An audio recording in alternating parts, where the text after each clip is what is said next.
just to wish you will. Fall at your feet, ready for my final sleep. Then the shadows stir deep down inside, but love shines through, nowhere it can hide. When I hear your voice and my blood runs fast, this tired heart beats on so that love can last. Feels like the darkness wins nearly every fight. Hold on to dreams until the morning light. So many demons to slay, I fear I cannot stay. With love's warming glow, it's back to war I go.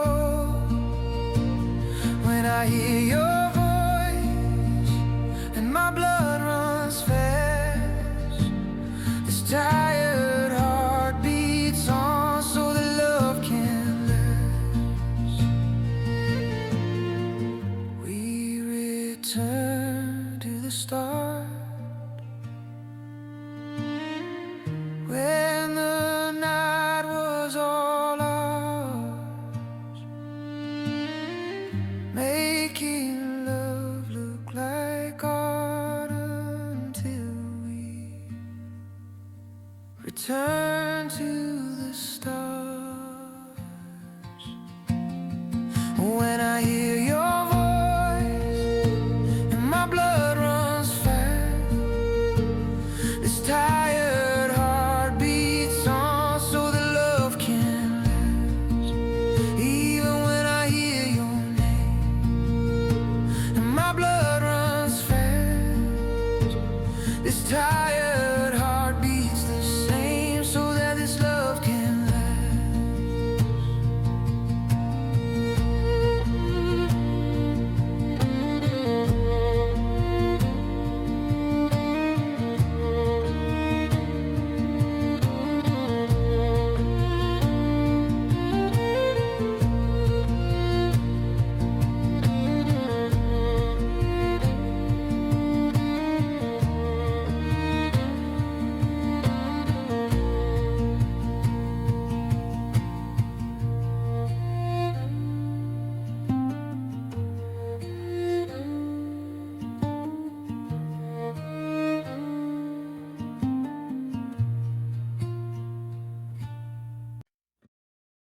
Hello, welcome back to Dune Awakening. We are with our Malice Corporation building. I think we're going to go and get a little bit of ore in a minute. I did extend our tower, which is now huge, and I love it. It's great, and that feels so good. Zooming up the middle. Made a little balcony for it. We did stylize the M a little bit more. A little bit of tapering, a little bit of font to it, which I kind of like. And we did do a sand crawl yesterday. I did get eaten because a friend offered to help and I forgot about permissions, which is on me. And it looks like they took all the sand that was converted, which is fine. I did say they could do that. But we will go make ourselves some plast and some spice to cover the costs of the repairs of pleasing a full loadout. Which kinda sucks. But hey, it's part of the game. Let's see. Did they repair my assault carrier? They did not. Just a little touch up. Oh, I need to put game sounds on. Oh, I did put game sounds on. Yay, well done me.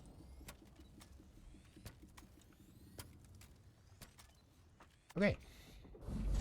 So it looked like they had about 1,000 stravinium. So we need some titanium, which I shall go and get. And it looked like we had about a million water, which It's good, but boy does it go quickly when you're doing plastanium ingots. They utilise quite a lot of water. This week there is an edict to help the Atreides. Yeah, of course. A large sandstorm is approaching.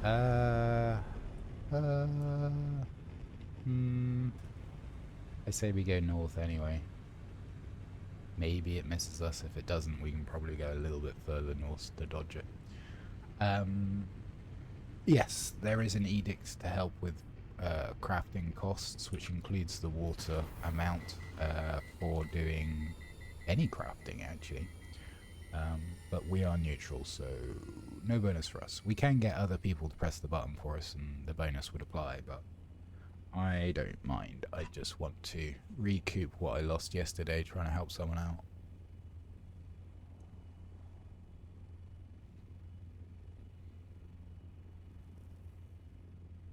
Sector weather alert. A large sandstorm is approaching. Yes, it is.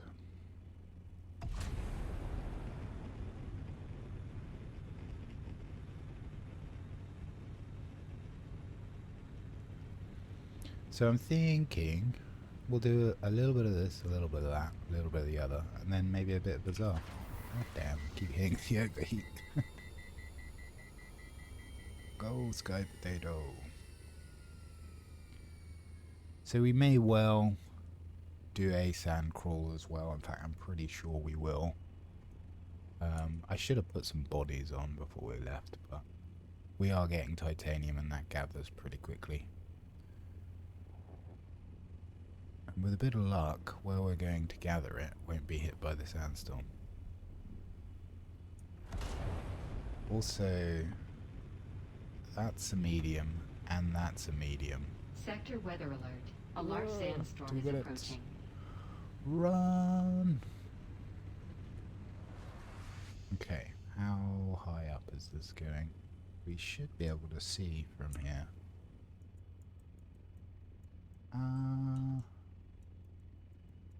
Of course it's going diagonally up.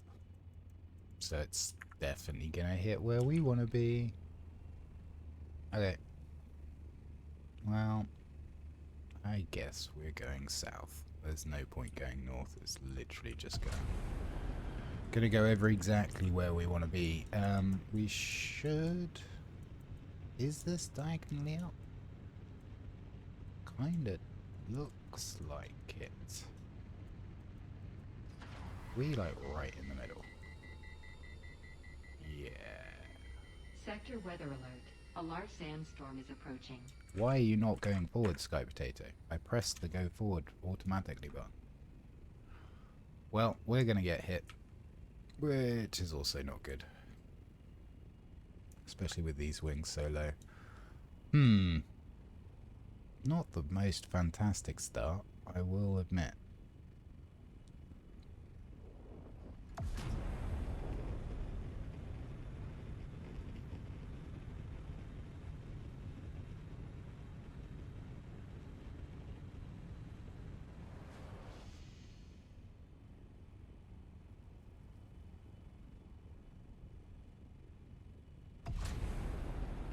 Oh, I need to put the music on in game.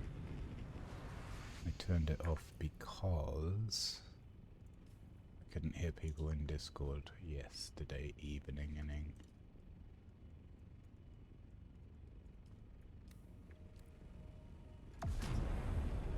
Run! Fly, you fools!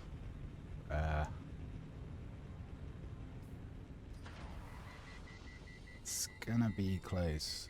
I think we get hit, but I think it's not going to be for very long.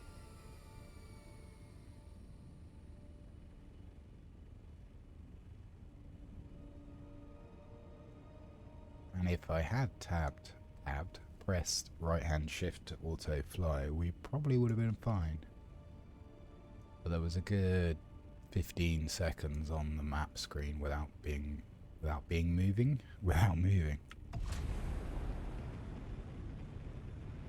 There goes the shield on the base.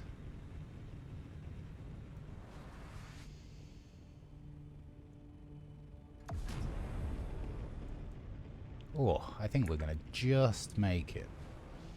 It's going to be super close. but we'll be okay.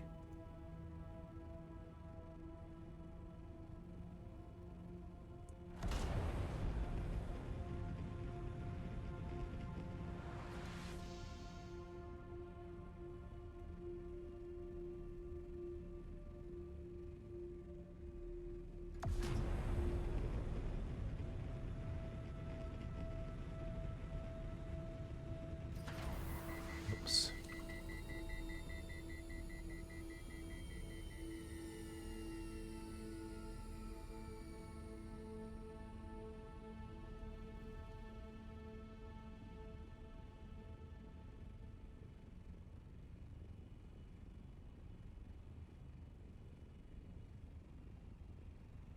Okay, back with the original plan. So, we'll just go out and get some titanium ore.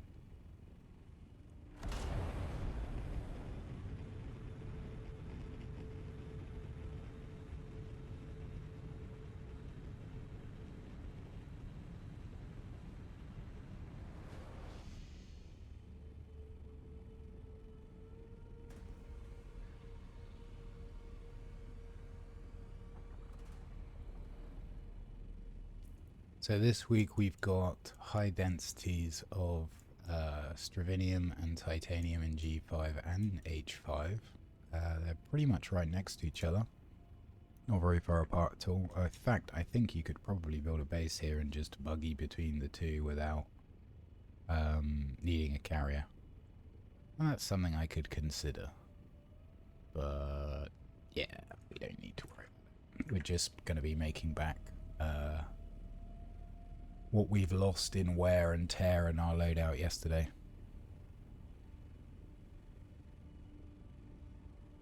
And then we'll go and have a look for a little bit of spiceage.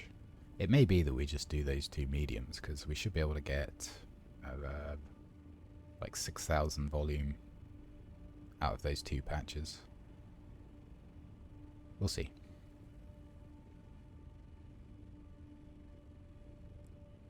And these wings are getting pretty low on the carrier. Mostly through wear and tear, but also a little bit of shy eluding.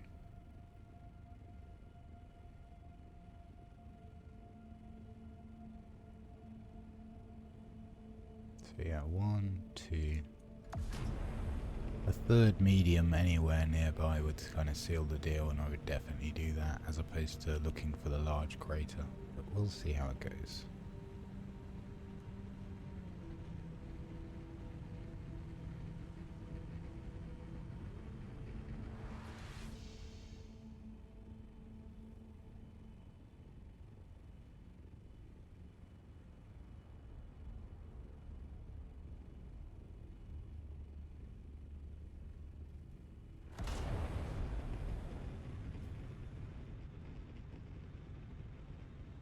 Loads of fuel.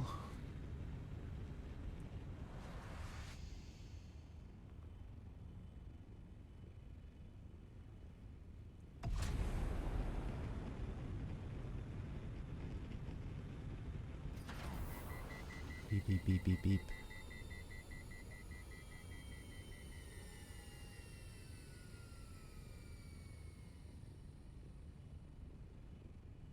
I think this is the titanium, start of the titanium clusters. We shall see in just a moment. Yeah, that's looking ample, I think the best word for it is. Comfortable amounts of titanium.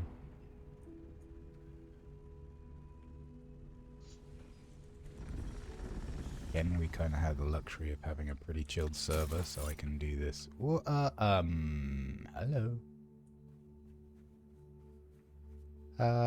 Okay. Well, that was different. Perhaps a little clippy there. Anti-gravity, buggy.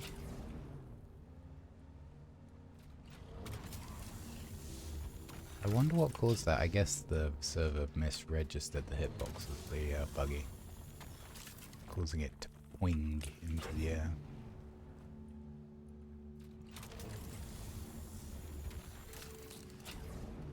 Shouldn't take long to fill this, as titanium is quite heavy. We do have a bigger buggy boot, and although we don't have cut array perks, we do have the Mark 6 Unique's cut array, which improves the yields a little.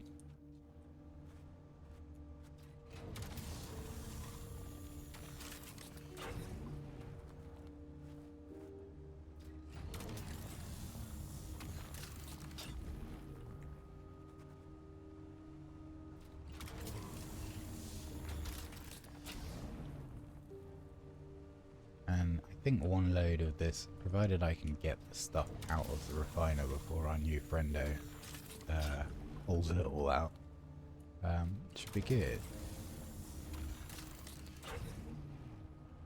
Happy to help him, but he's had a few thousand of blast and spice now from us, so I think I'll be taking a little bit for myself this time.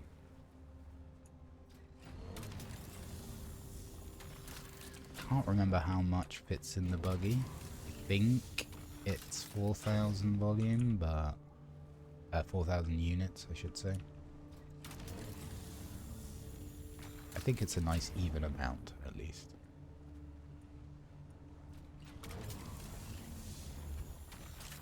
I'm expecting to get our overheated message in a minute. As mentioned before, unfortunately, when you swap between the driver and turret seats, the game resets where your temperature shows as being. It does relatively rapidly return to where it actually is, but yeah, just a feature.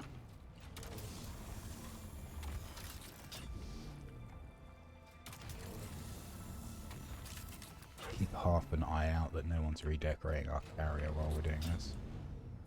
I don't think we will get any bother though. Should be pretty quiet on a Friday morning.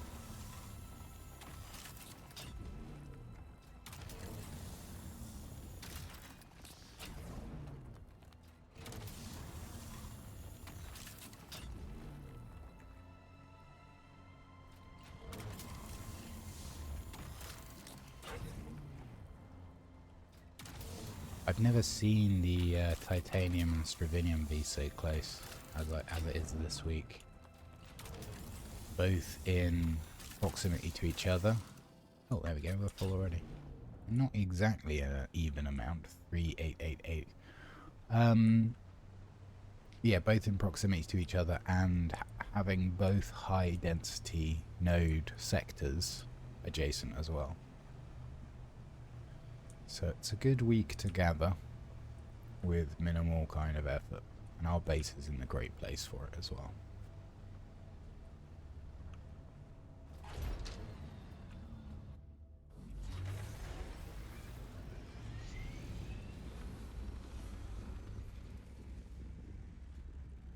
We'll go and drop this back at base.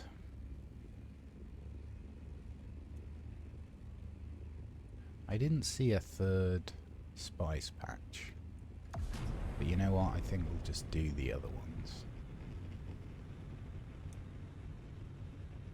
And then if we do see the large, we'll top it off with that. In fact, what we could do, it's a little bit, that's a lot not on the way. We'll do the mediums and then we'll maybe take a little bit of a cruise around and see if we can fill up.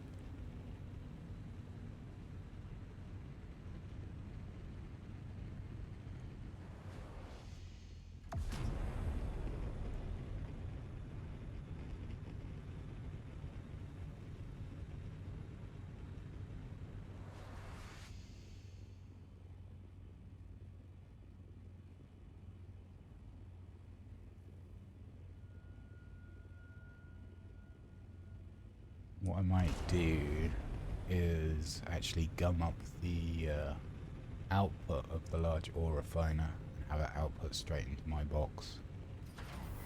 Just in case anyone else logs in and goes, ooh, free titanium. Plastanium even. Plastinium? I don't know. So F4 is not up. F8 or 9 has been a common one this week. F8 So maybe we'll do that first. Let me see exactly where they are. I know there's 3 in F row. I7 is the other. So we'll check F9, I7 and then grab any mediums we see along the way. Call that good.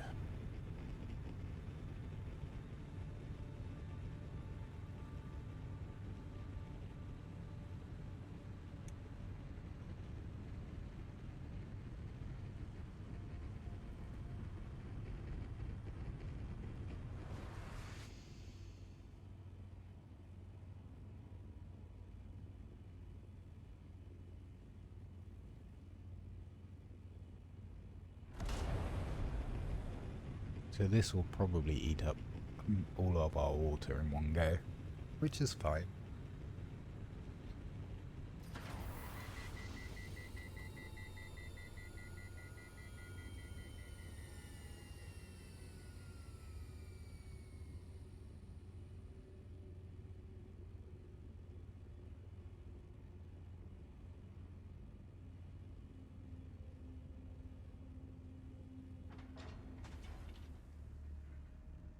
Close enough. This also does... Oh, is that close enough? Just saw the worm go under our base. Yeah, it should be right. It'll be fine.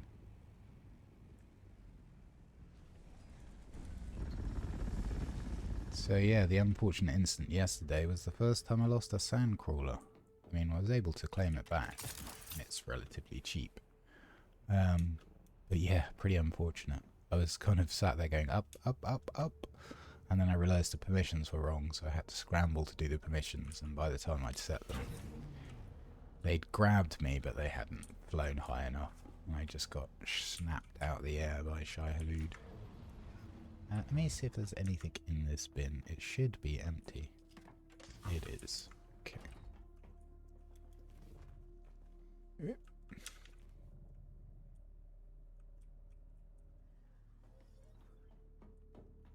And someone's saying that was close. I would assume they're probably on a crater somewhere. So, let's put the ore away. Game, why do you do these things? Buggy.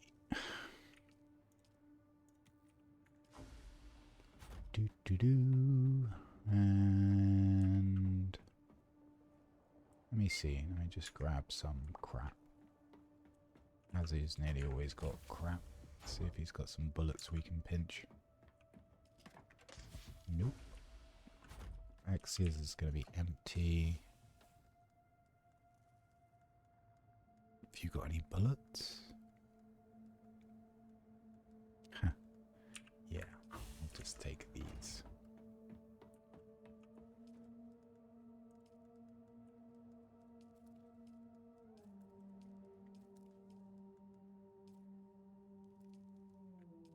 That'll do.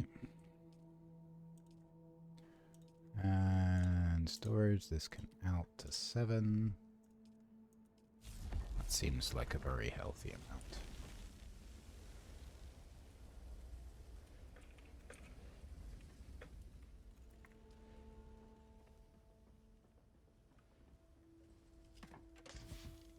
Someone asking if you can get the sand crawler back if it gets destroyed. And the answer is yes, as we found out yesterday.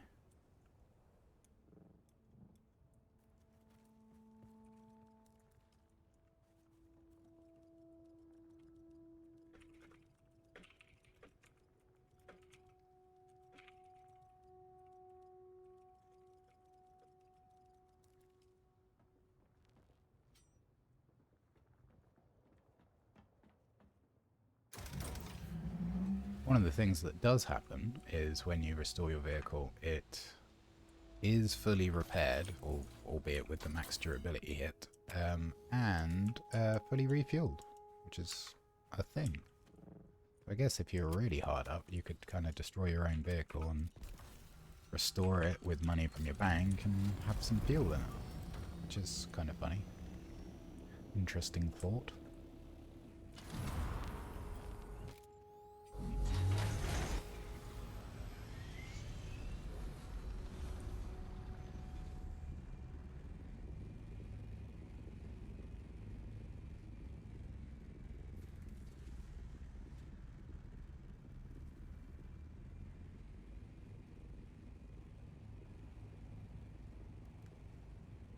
Oh. That is looking a little worn. Ah, we'll be fine. What's the worst that could happen? This thing's been through the belly of Shai Halud several times already. A little more won't hurt.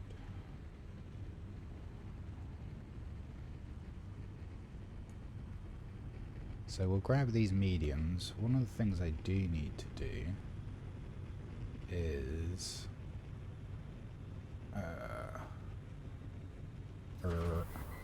set my timer so I can at least give myself a chance of not getting hit.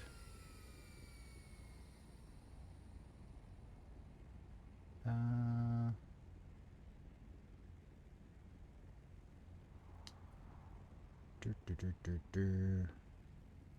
do I...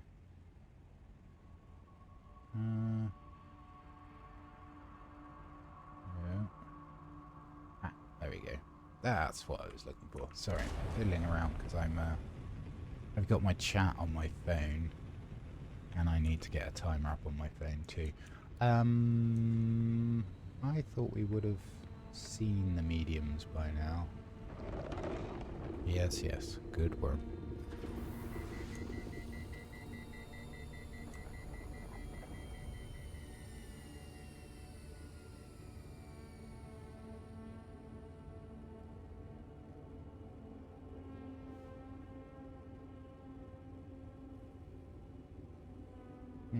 My stream preview window's being annoying. There we go. There we go, there we go. We'll fix a route. Excellent. Yeah. Wait a minute. Oh, there it is. I was gonna say, I thought there was one nearby. So we'll probably have to restrict ourselves to like 2.5 minutes on the sand, because these ones at awkward angles can be a bit of a pain, and we're not running dampened treads this time, which increases the amount of time you can spend on the sand without calling a worm. Not by a lot, but by a bit. A bit. Let's get that running. Dump the sky potato.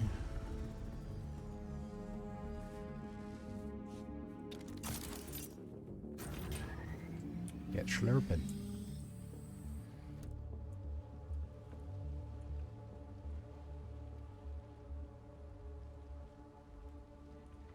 So we went through a whole tank and a half last week, just from usage doing spice. But we did clear over 20k melange for ourselves.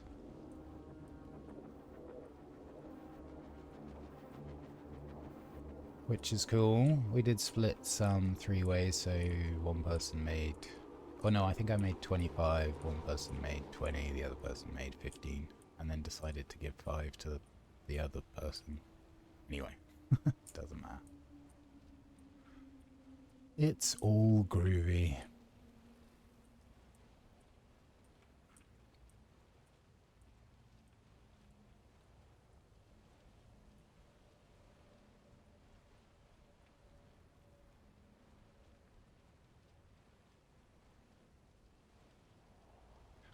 I am noticing not having the extra 20% yield from the sand crawler passive, which I had last week. Like, it is most definitely noticeable when you go from having it max rank to having it 0 rank.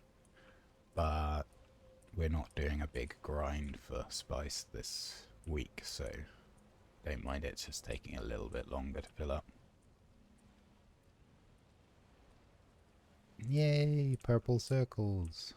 Good morning. Hope you're doing alright. Thank you for joining.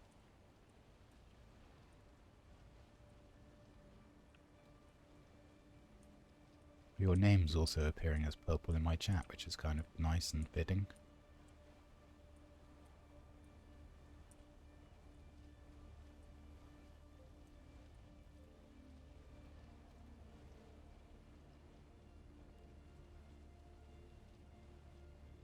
I do keep reminding myself of, yeah, you're all coordinated,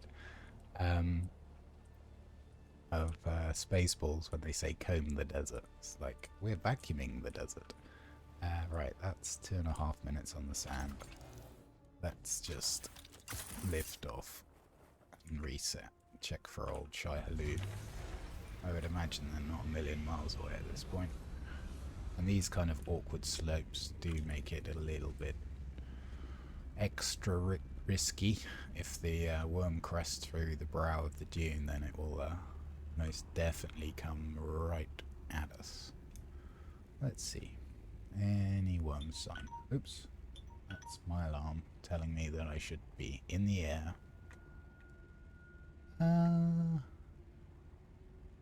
Give it another little bit. Whilst you're doing the large craters, you kind of get an idea of and a sense of which direction the worms are likely to come from, but when you're doing these mediums, you're not usually there long enough to kind of figure it out. Looks okay though.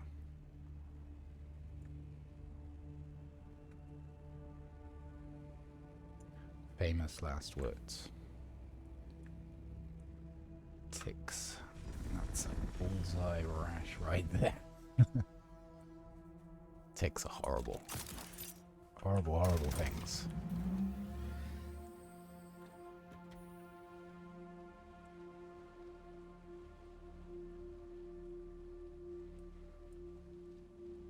We do get them here in England a bit, and if you're super unlucky you can get something called Lyme's disease from them, which is incurable and not particularly pleasant.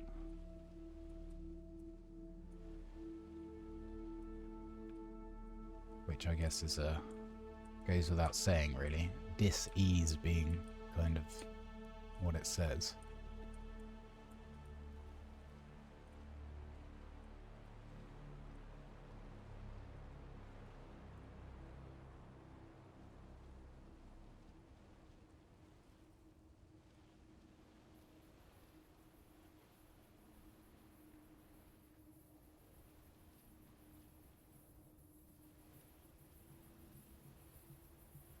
So it'd be interesting, we were getting about 3k out of these fields when I had the Sandcrawler perk. Now I believe that the perk increases the rate at which you hoover up the sand, not the efficiency. So the amount of sand in a spot should be fixed, and it's just the time it takes to slurp it all up. But we'll see when we finish this one. We should be at about 3,000 volume, if I'm right.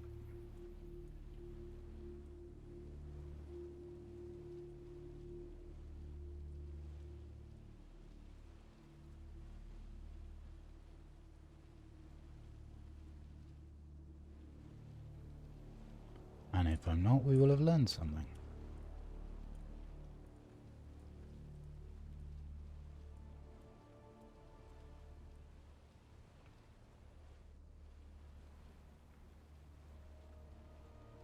Okie dokie. I think we can probably get away with doing a little bit of this edge.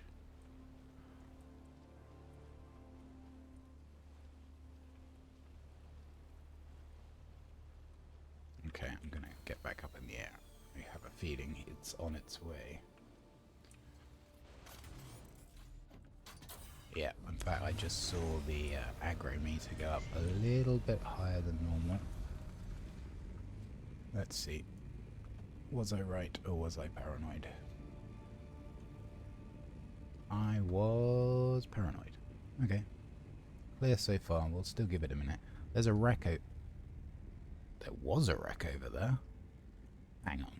That just literally vanished. Yep, there it is again. Okay, so I'm guessing that must have just been at about the 1,000 mark. That's some weird pop in and out. But that also could be messing with the timer a little bit. Smidgen. Not seeing anything though. Okay, we'll risk it. And at least there's room to park in the middle now. Whee!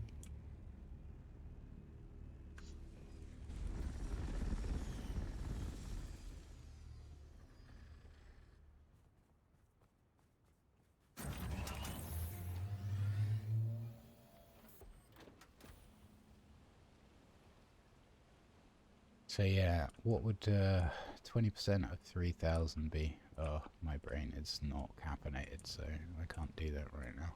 Which is the point, actually. I should have coffeed before I started. Well, 10% would be 30. So 20% would be 60. So 600. Yeah, something like that. Crater still hasn't been swallowed. I haven't gone looking for the large. I just saw two mediums pretty close to each other, so I thought, you know what, we'll just grab those. We have successfully worked out how to force the big upper one to arrive to swallow craters, provided that there is under 50% of the spice left on the field. You can take 4 people in scouts, hover near the middle at about 280 meters, hold for about 30 seconds, and the big one will arrive. It will reset, swallowing the spice crater, and then a new one will be generated in 5 to 15 minutes afterwards. Which is good if they happen to get kind of stuck. Yes, that's right. There's 4 possible spawn sites this week, and the one nearest us, which is in F4, is currently not up. I don't know which one it is. I saw somebody complaining about having lost a sand crawler, so I'm guessing that one of them is up and someone got munched on.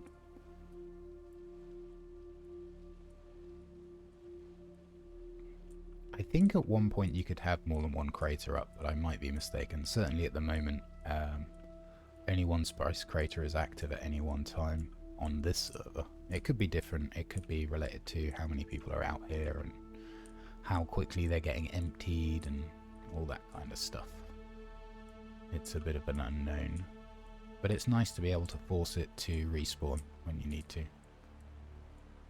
That is close enough to the timer for me.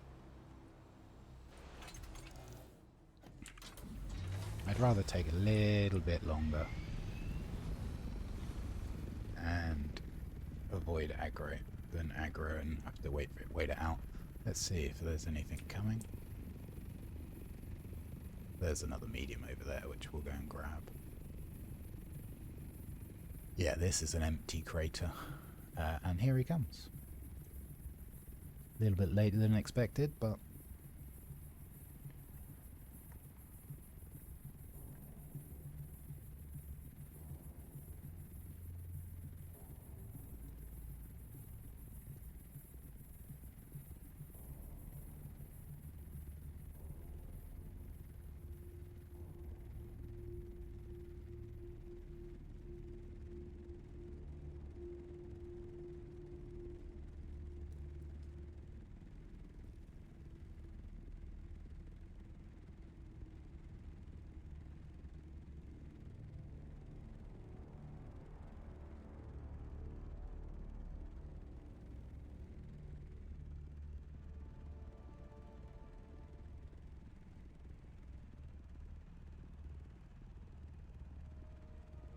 let's see. Is he gonna circle back round? I wonder.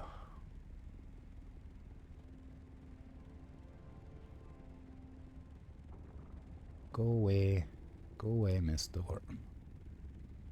Verum.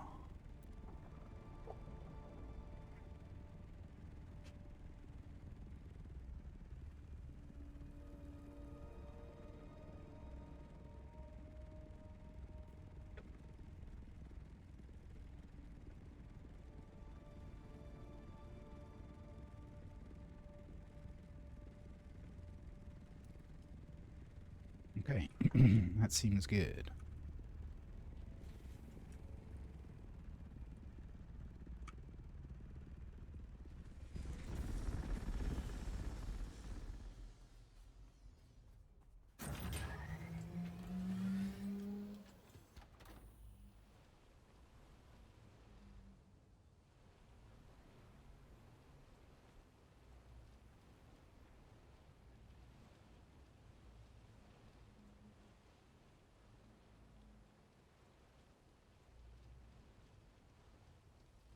It's quite relaxing.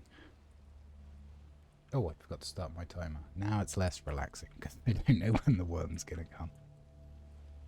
It'll be fine.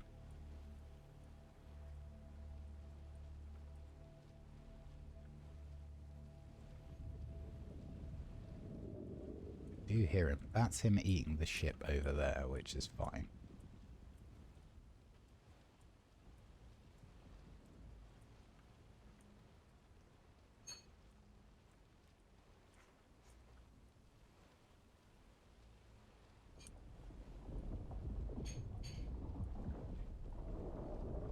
Yeah, that's the ship going.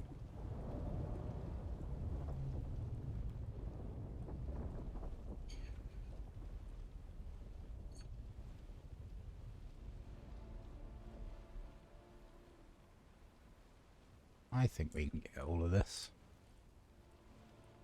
without any aggro. Famous last words.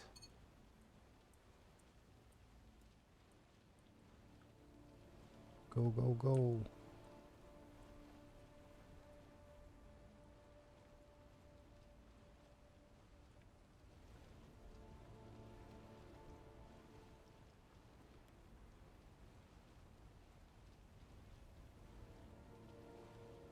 Right, that's kind of just dust now. So let's see. Did we get close to 3,000? Yeah, so it would appear that the 20% yield does impact how much you can pull out of the field, which doesn't make a lot of sense.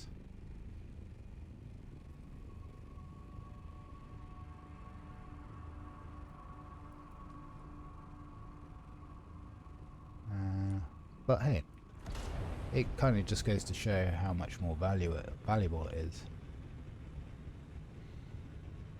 as a perk. But we'll just fill up here probably. Maybe I'll just do enough for, for like 3 rows. Like 600. That sounded like another... Yep, it is another thing.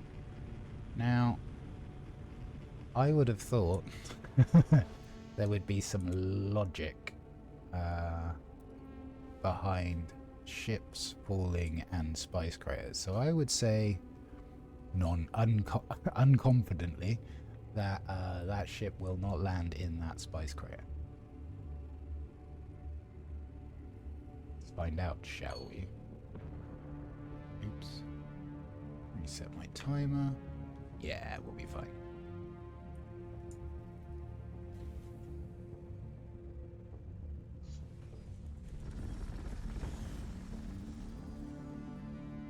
Now we don't have soft steps on because I went through yet another pair of them. But especially on these medium fields, we're putting very little time on the sand.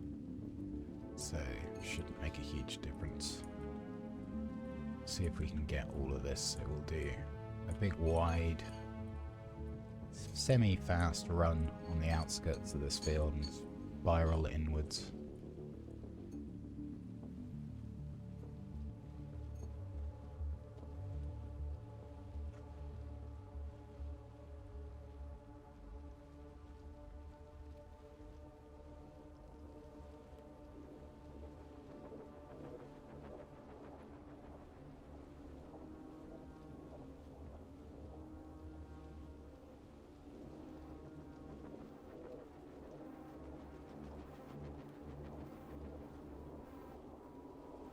Does anyone want spice residue? I think we have probably somewhere in the region of like 500,000 of it, so I think we're going to be good for the foreseeable. I did see if you could vendor it to NPCs, because even if you could sell it for 1 Solaris, I would do that.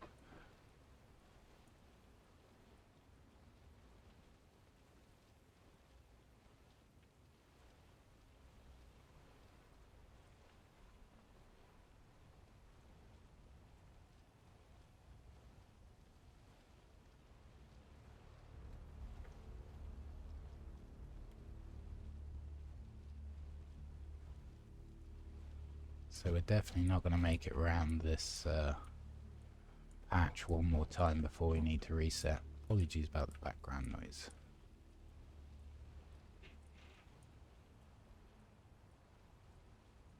Sadly, nothing I can do about that.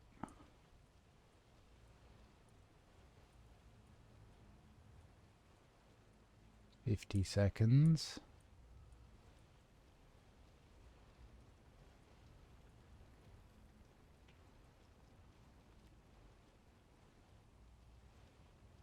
And again, what we'll do is we'll play it relatively safe and head back now. Still got 30 seconds left on the clock, but I've been eaten enough times in the last 2 weeks. I really don't want to have to buy another loadout. Or buy, you know, make craft.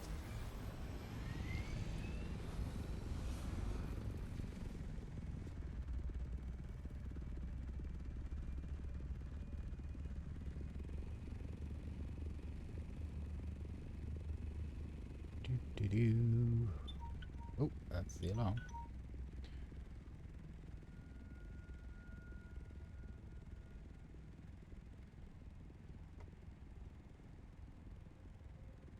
Again, the proximity of this ship may throw out the timing a little bit. Oh no, there they are.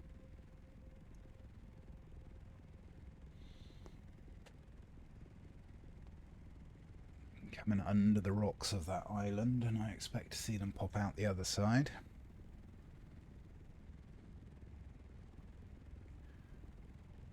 Yep, there they are. They'll probably cut either across or very close to this patch.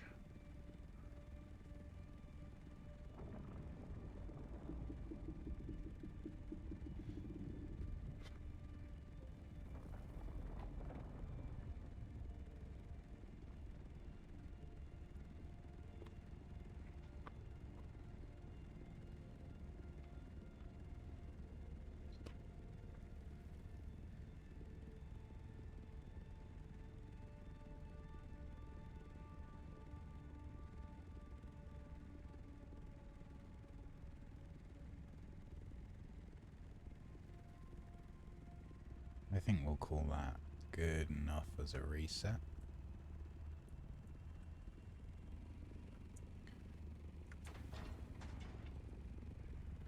Back down we go.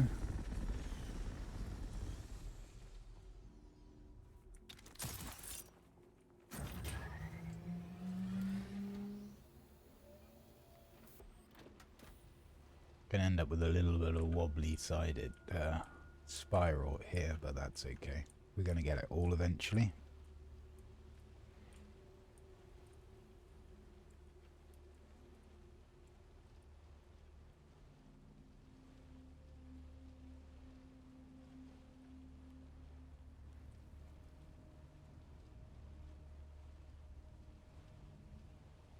So I would imagine that this patch will take us up to around 5,000 volume. And really what I'm looking for is just enough sand to put on an even number of cycles. Anything over sort of 400 or 2 cycles in the refiner is plenty for what we're looking for. Especially after garnishing our bank with 25,000 last week.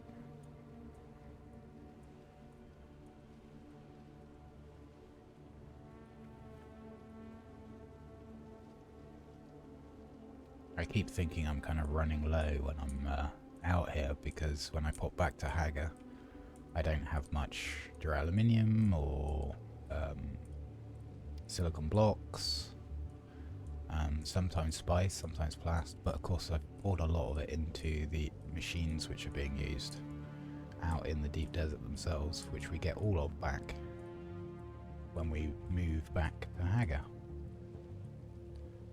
It may be that next week we do the first week without any production in a while, just because we don't really need to.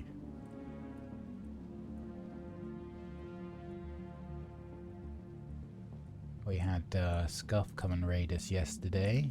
He had been playing on PTC a bit, the public test client, and I did ask him how that was going, and he said he'd stopped because there were so many bugs, which is not great.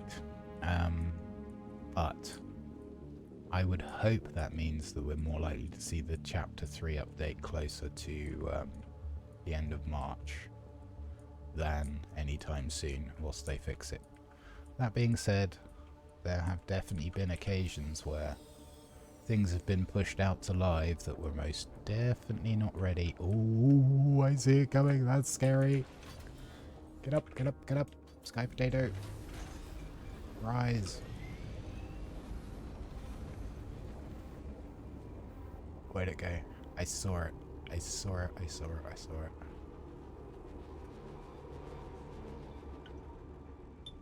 He was right there.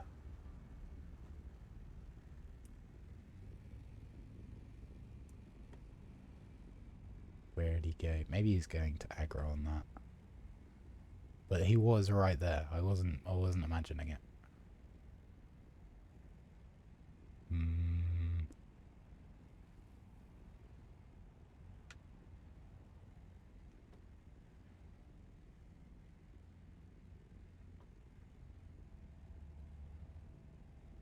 I think we'll just wait here a sec.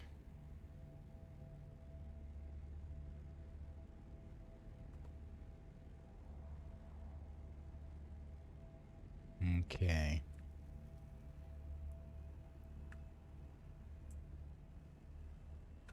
Maybe he reset. I'm gonna be a little cautious here. A little more cautious, I should say. We'll just grab this stuff that's on the very fringe.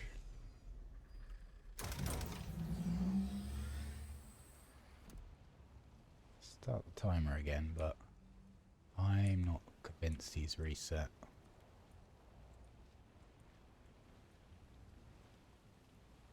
Because he went from coming right at us to just disappearing under the sand.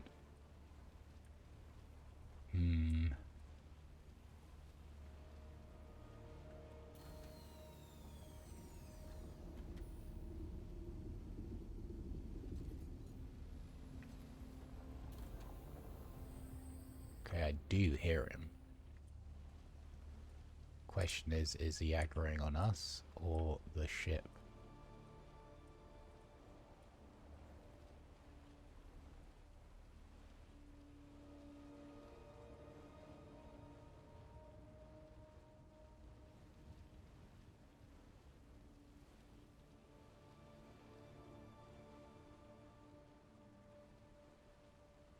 That's a minute on the sand and he hasn't aggroed, so I think he must have reset. Even if he goes for the ship, he's going to appear very close to us, so keep calm, maintain low tones.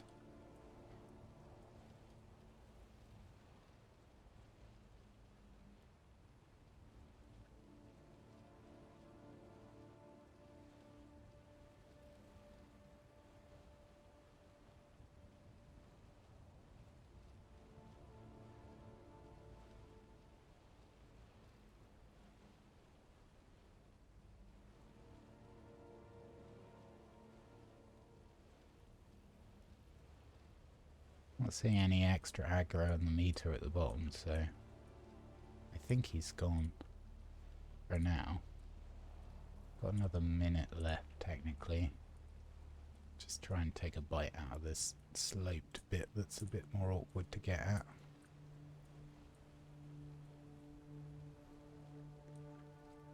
Slurp, slurp.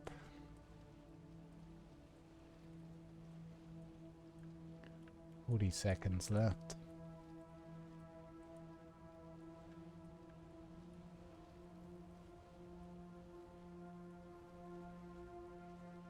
I had a small little where did my carrier go moment then, or I forgot that I actually moved it.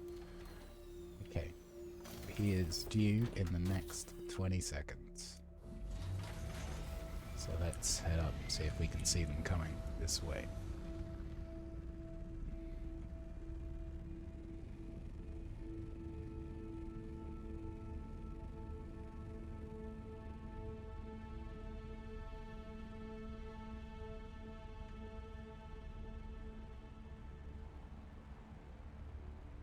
I guess we can head over to there next. I'll see how much we've got though. If we've got enough for like 3 loads of spice, I will call that good enough.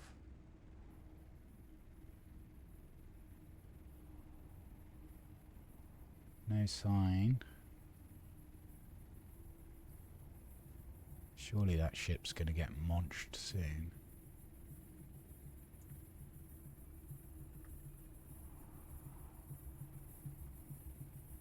Looks good. Park a little bit closer this time.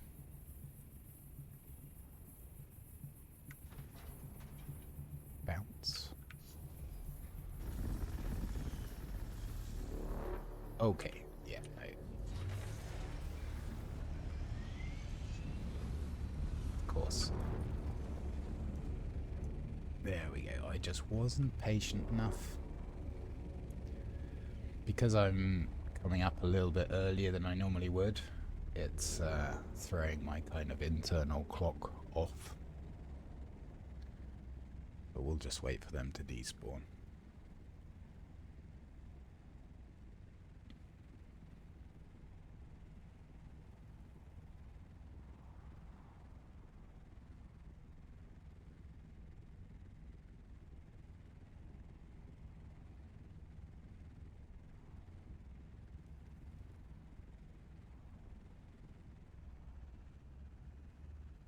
We'll call that good enough.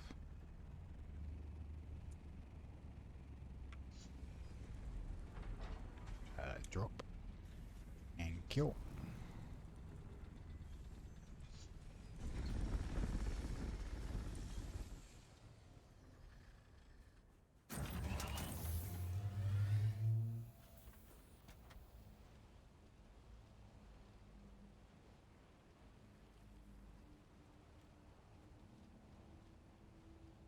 So it was 2,200 from the last patch.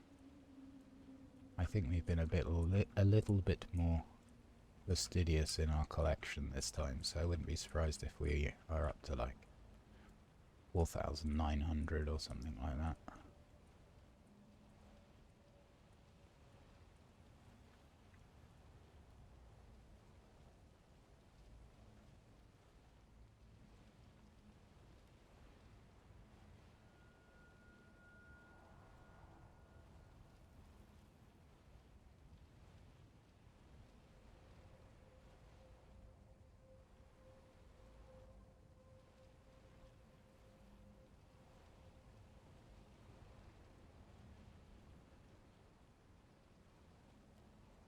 Oh nom nom, purple stuff.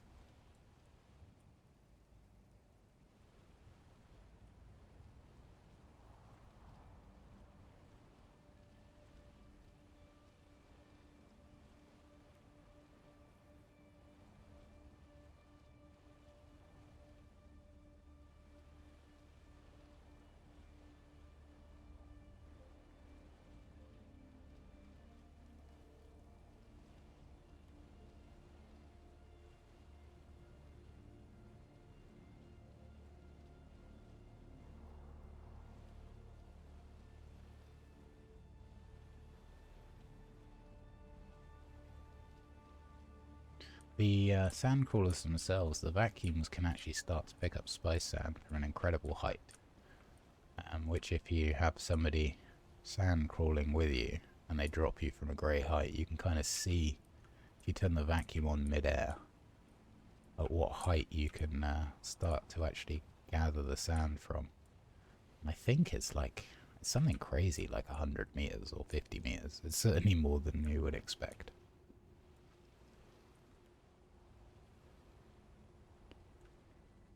and yet somehow not strong enough to pick up Muad'Dib when he pops up out of the sand. Resilient fellow that he is. We are on bonus time. I'm going to greed. See if we can just finish this patch. Okay, we'll call that good enough. I will have a quick look. 4,455, so actually very little difference between the two patches. And most definitely a 20% difference on the output. So the perk within Planetologist, which says Sandcrawler Yield, does actually improve the amount of sand that you can get out of a patch, which I wasn't really expecting. I was just expecting the gather rate to increase, but actually it's the amount that you can get in total. We did see something exploderize this direction, so we'll go and check it out.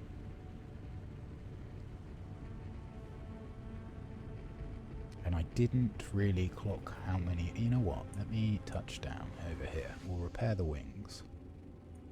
Well, we'll just repair everything, actually. And I'll see how many stacks we've got. Because the volume is all well and good, but actually it's...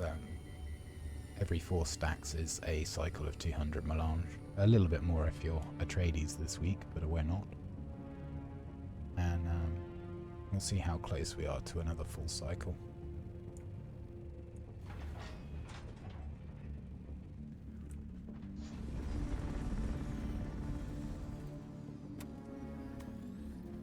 Why is the main hull taking damage?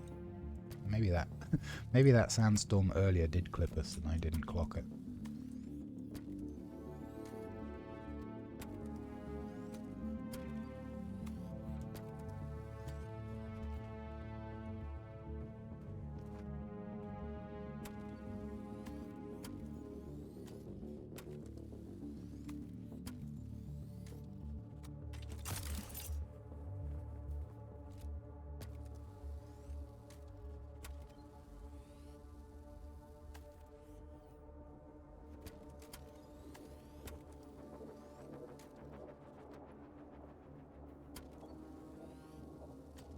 Right, how are you looking?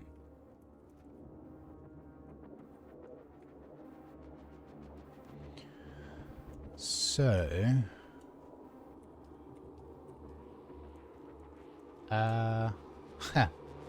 we just need like... What is that? 307? You know what? I'm pretty sure we've got 307 back at base, so we'll just call that good enough. And that's 3 cycles, 600 melange, more than covers the cost of the loadout, and something towards the eventual replacement of all the machines which I've been providing this week.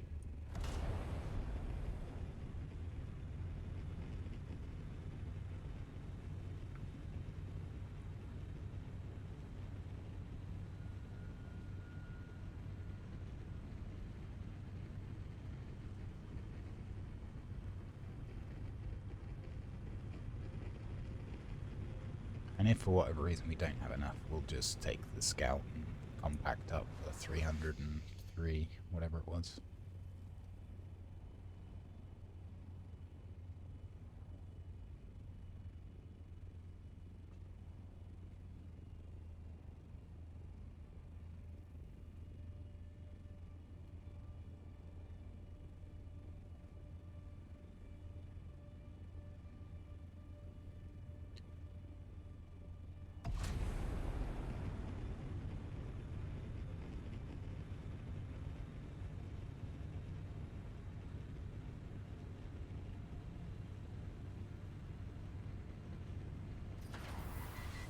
No BPs. Oh, sorry chat, it's horrible noise, I know. My brain was elsewhere.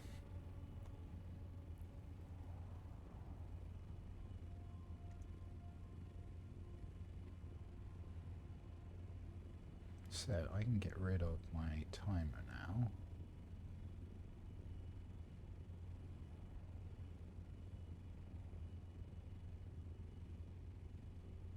And then I can do this, this.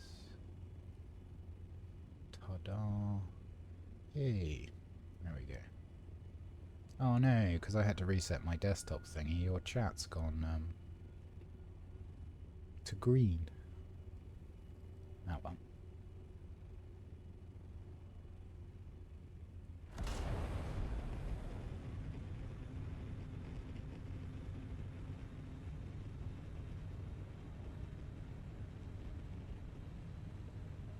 I do like the new font on the M that I put on the tower.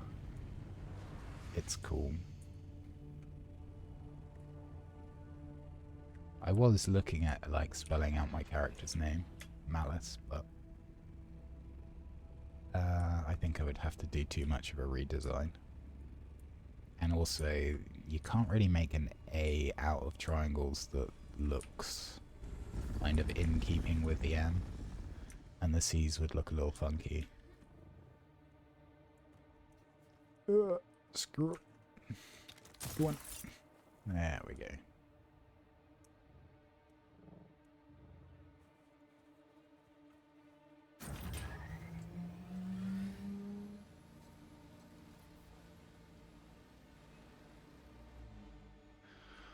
I'll chuck some fuel in here. Excellent. See how the water room is looking. It is work in progress. Yeah, we don't have a lot of water at the moment, but that's okay.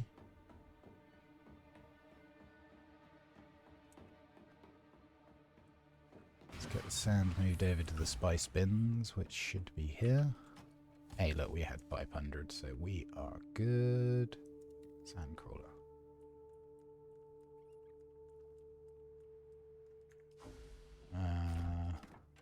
Let's change this to sand C3.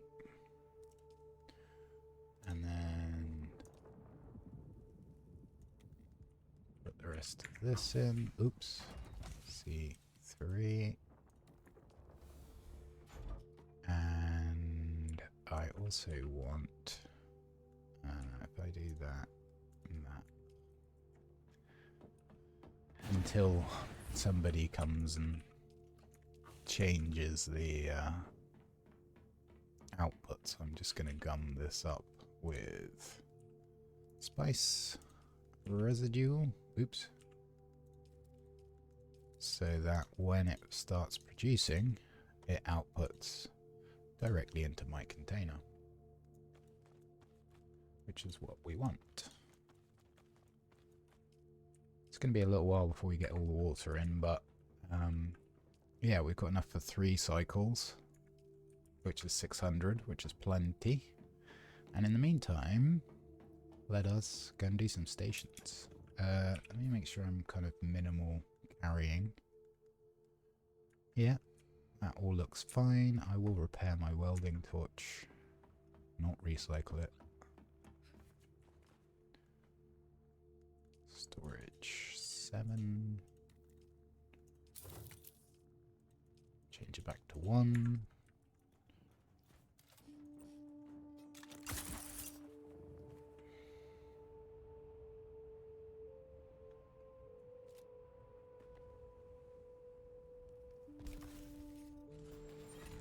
So, I think there's one this way. Yep, they absolutely clip through walls. The hitboxes in this game are metamorphic, I think is probably the kindest way I can put it. They change a lot. So the tips of the wings are actually solid objects that you can stand on, but when it comes to going through buildings, they don't seem to have a problem with it at all. Which is just as well, because obviously the wingspan of these thopters, whilst the wings are open, is quite huge, and so it would necessitate having massively boxy hangar bays in order to accommodate them. Also, as long as the kind of top 50% of the wing and the tail are inside the pentashield, even if the tips are outside, they don't suffer damage either. Just how it is. Funcom things, as we say.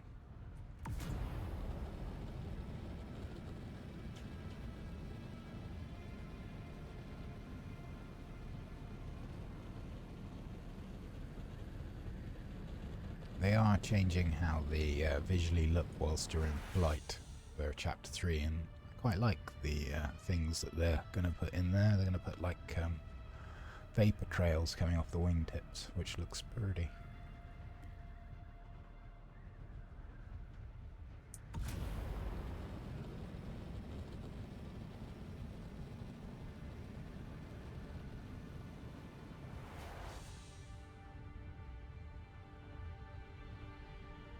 So we've got about 20 minutes on the bodies. I think we should be able to do this station. Pop back and check if it's done, great. If it isn't, we'll do another station. And pop back and check. The PvE stations this week are actually not easy ones, which is good actually. It means that people get to practice a slightly more difficult station. Funk. Hopefully we'll be alright though. I am not running circuit breaker gauntlets anymore, which was providing an additional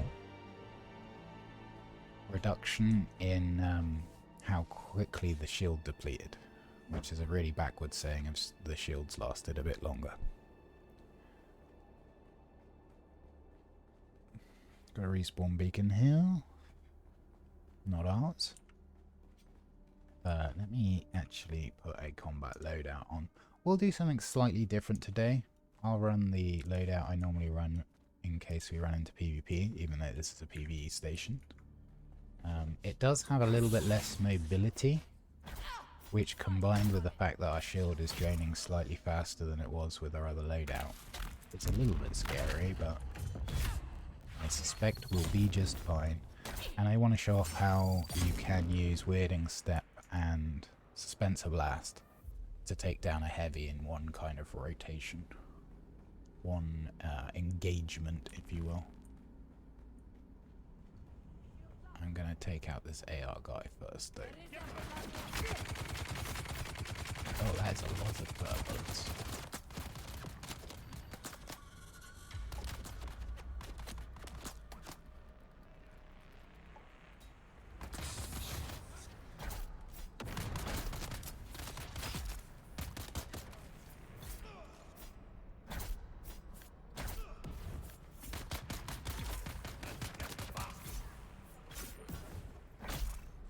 Okay, so oh, hello.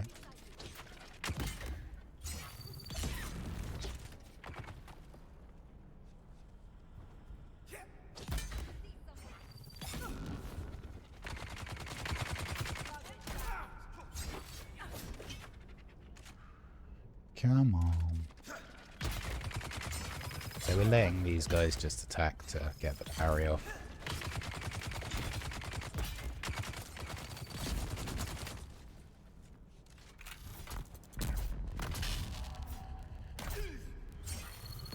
So let's see if we can show off this strategy. Having two of them next to each other is not ideal, but so one slow pierce, two slow pierces straight into our own Suspensor Blast, which makes us invulnerable to theirs and provides the third stagger we need for a slow pierce, which is a way you can take them out in one kind of engagement. Otherwise you have to do this kind of dance that we're doing at the moment, going backwards and forwards. Suspensor Blast, still incredibly powerful. Not as powerful as it was, but still very useful. Applies a snare to the enemies. Doesn't require... Although it doesn't use stamina, you can't use it unless you have at least one stamina point, because Funcom things. And is a really good kind of like panic button if you're getting into melee bother.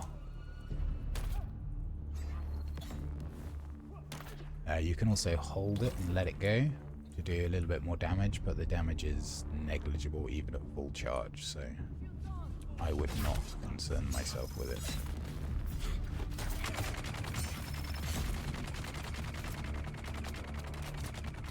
Let's wait for this guy to put his shield up. 1, 2, Suspensor Blast, and 3.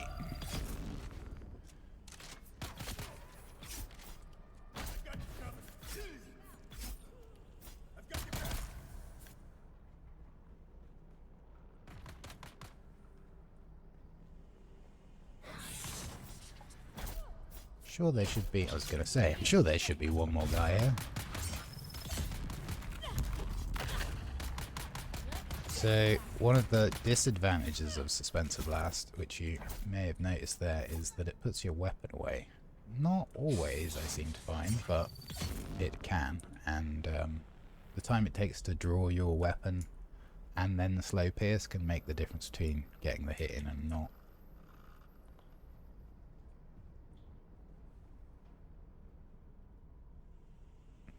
That should be everyone. Yeah, it is. Let's grab our life sign scanner.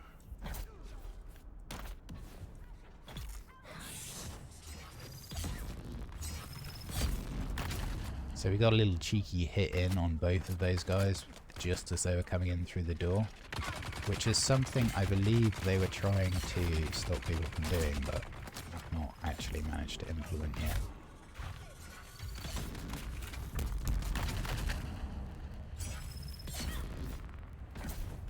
Let's let our shield regenerate a little. We could end up with a mid-wave spawn here. Yeah, in fact, you see the guys in the background just spawn in. Now, there's no audio cue for that. It's just something you need to be aware of. Happens in some dungeons. On some waves. But it's very easy to go, well, I'm in the middle of a wave, and treat the door as a safe zone. And then have a whole load of dudes spawn in behind you. And it can end your run quite quickly. See there, my weapon didn't go away. I don't know why, but I'm grateful.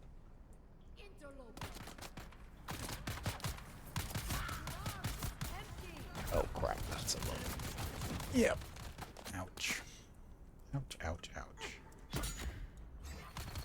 Ouch, ouch, ouch. So this is where having my knee charge would be useful, because I could use it defensively in order to create some distance, allowing me to recharge my shields. Hello. Goodbye. AR mobs are, without a doubt, the bane of all melee builds.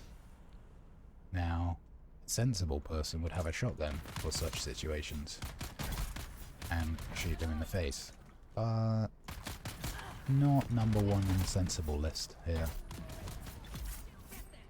I think there's still two. Is that another mid-wave spawn? Wow, okay. Let's reposition. Damn, just wanted to catch him up here. Hello. Dude. My dude.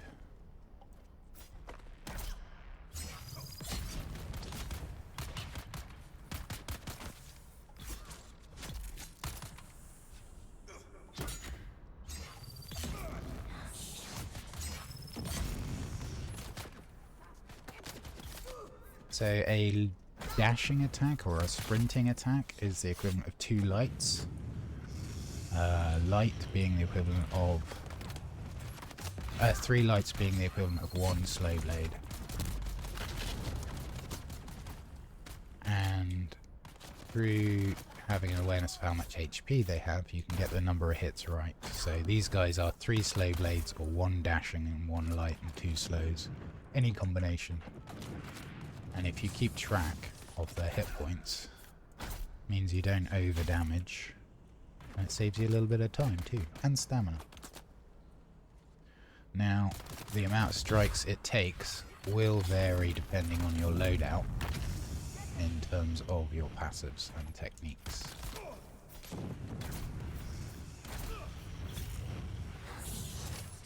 For us, we have Manipulate Instability and Center Mass, which both increase our poise damage as well as our blade damage.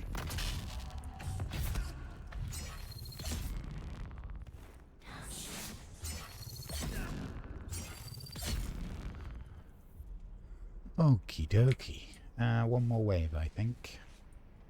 Let's make sure there's no one else alive.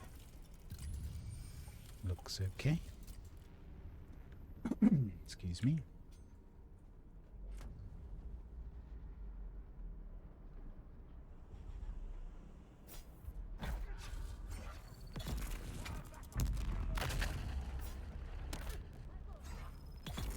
maybe 2 more waves, as this guy is not the flamey dude I was expecting.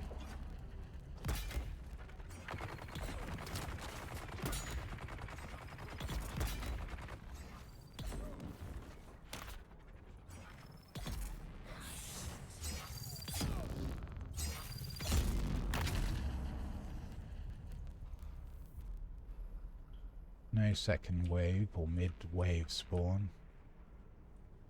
Let's just wait for this one to come off cooldown.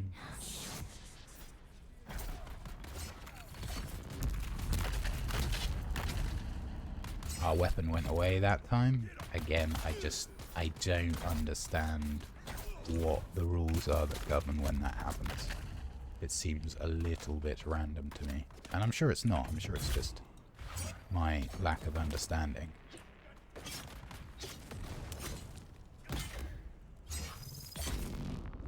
We saw there our increased poise resistance coming into play, allowing us to take more strikes before we entered a staggered state. And because we weren't staggered, we were able to parry the last part of that combo, giving us a window of opportunity to retaliate. Yeah, I think there's gotta be one more wave. Like, there were flamethrowers in the last wave, but not this one. I heard someone too.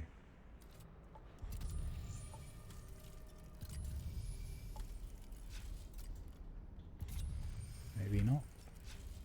Okay. See if we can get a cheeky hit in there.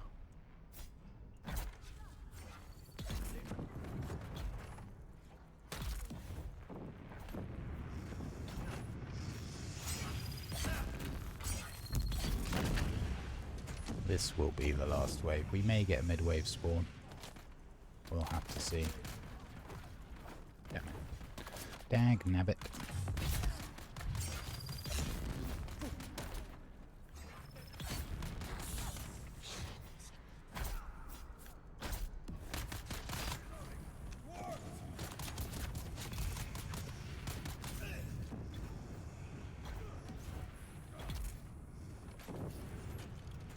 Oh, did they just get back up?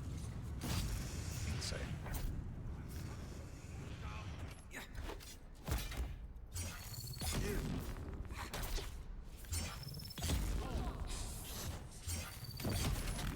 Okay, that's a problem. Just reposition. I didn't want to have to deal. Don't run away.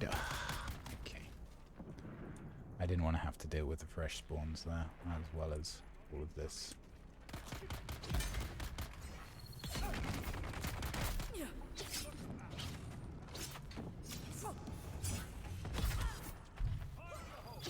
Can't have it. We just get some damage on where we can here. Reposition. Now, although some of the enemies do retreat and heal, it doesn't heal them enough to make a difference to the number of slow blades they take.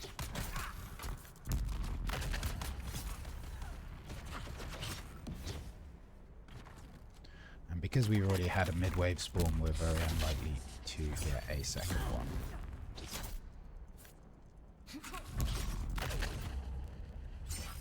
Spencer Blast providing a great AoE stun there.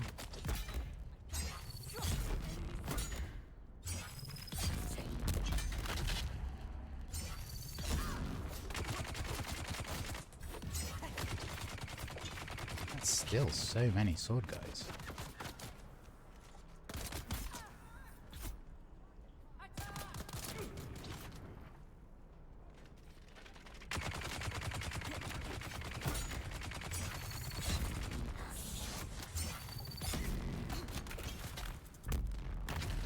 Now in our Imperial still suit we don't have any dash reduction, which definitely makes it a little bit harder. And I did kind of like the, excuse me, the combination of Crew Chief Still Suit and Circuit Breaker Gauntlets, Pincushion Helmet, Soft Step Boots. Like, it was a nice layout, but I did notice myself running out of water quite a lot.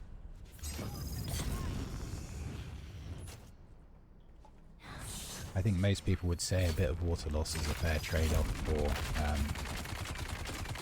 run. Or better defenses and dash reduction, but I just like how the still suits look. They look way better than the armor. Howard, back here.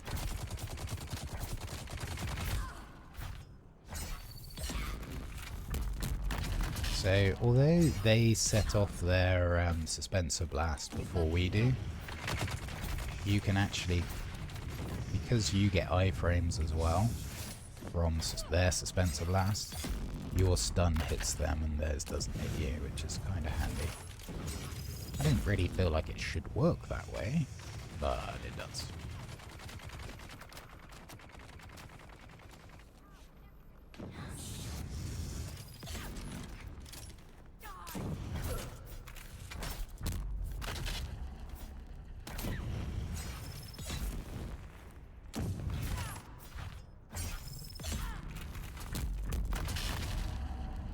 So we started ours afterwards, but we got it off, but it goes off before theirs. So it's kind of weird, but good. Works in our favor. Access granted. So when you're coming out of this room, you're always looking for the door that doesn't have a spawn door next to it. That's your way through. And if you press E at the right time here, you don't need to slow down when you're picking up the key.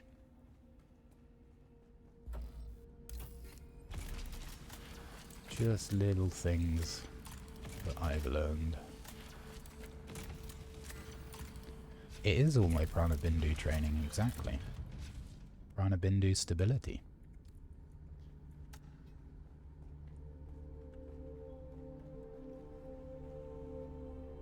Yeah, we'll take all of that.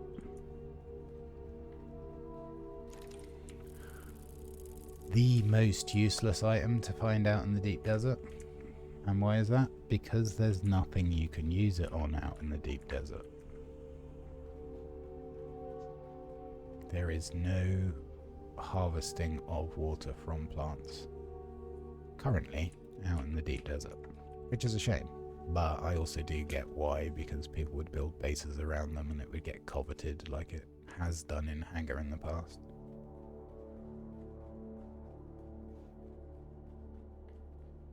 Let's see. So, I think that's probably going to be about the right time to go back and cycle the bodies.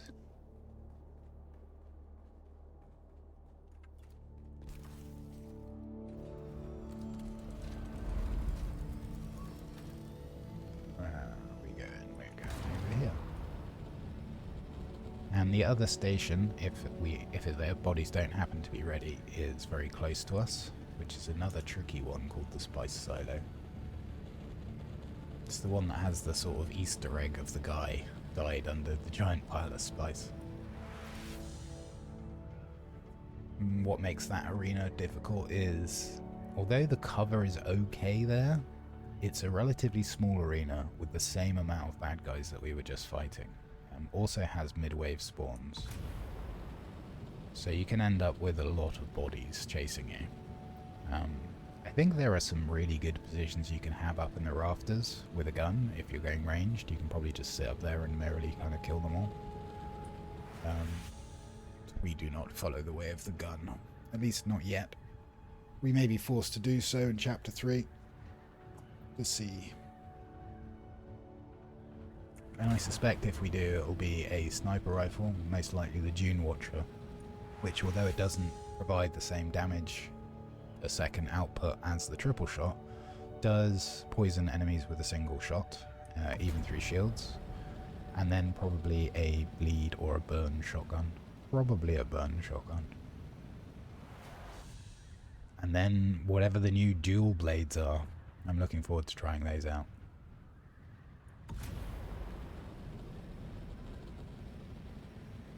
It seemed like, from what I could see, they do extremely high single target damage. The longer you sustain your attacks against the target, the more damage they do, which sounds right up my alley. Obviously I think they will probably struggle a little bit in against multiple opponents, but we'll see. I mean, I'm totally prepared to run a dagger, sword, and twin blades. The rapier also looked very good. I have to say, the animations and everything, it looked like fencing, which was cool, but not really my style. Let's see, we can go straight down to the water room. See what's what.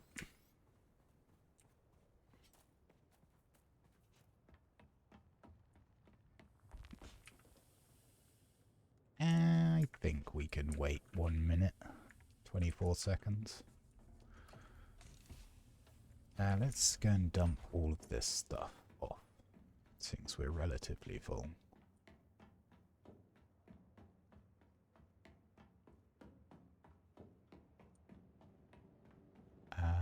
This box here. This is mine. Do. Sure. Then I can show off my little shortcut from the spice room down to the water room. Whee!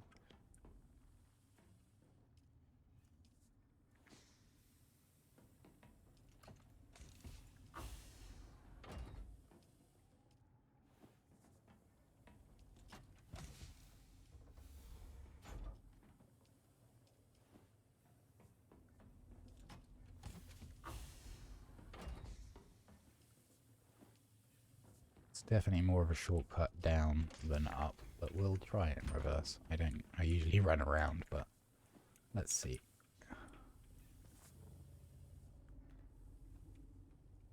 Yeah, that's pretty good actually. Right, can we do 3? We can! Shiny! I mean, that used most of our water, but I'm okay with this. And this will output directly into my bin, which is what we want. I would imagine there's still probably quite a bit of time left on this plastanium. Yeah, quite a lot. Can we add some more? Sure. Let's chuck 5 more in. Let's go and do another station. We'll do this other one that's a bit trickier. I'm just going to check how many people are online at the moment,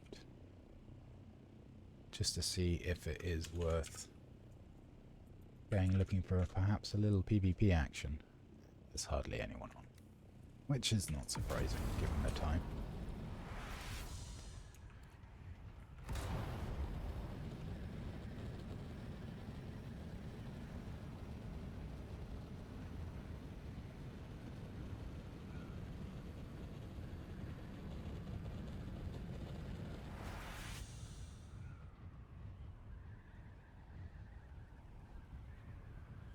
So this station has 2 snipers to start with. Can I get out of my ship? Thank you. Which I strongly recommend taking out to start with. Very first thing. I'm also going to change my loadout up. I do prefer having the knee charge to the crippling strike. Crippling strike was nerfed massively and is now affectionately called tickling strike because of how much worse it is.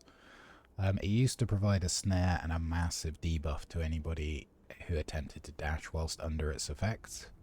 The debuff got reduced by 66%, which is a lot, and it no longer applies a snare, which is kind of what you needed, especially in PvP.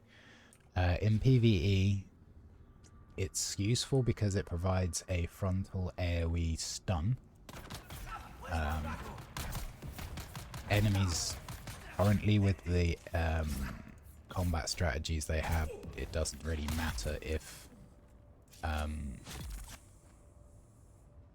you reduce their stamina or not, because they don't dash. They will be changing that back again at some point.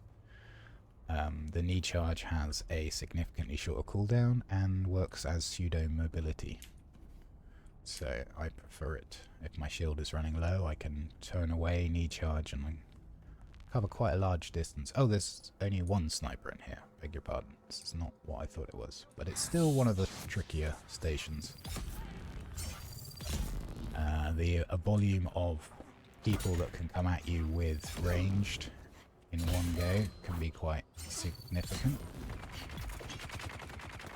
There we saw the bleeds taking effect on both of the enemies at once.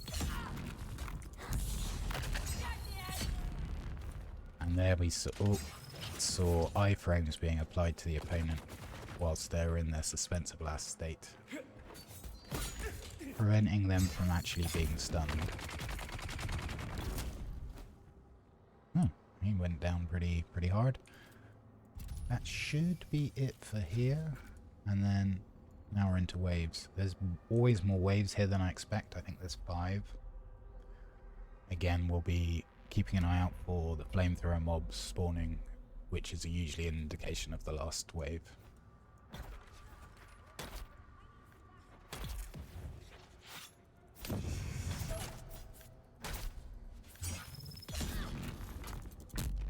Wait to see the gun, then snap past the stun.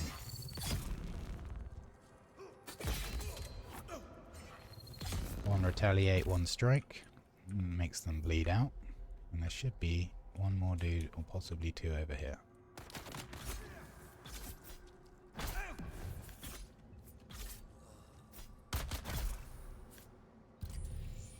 Yep. So this will be wave 2. Should start to get a few more mobs. Probably 3 out of this gate and the other gate, 2 out of the far gate.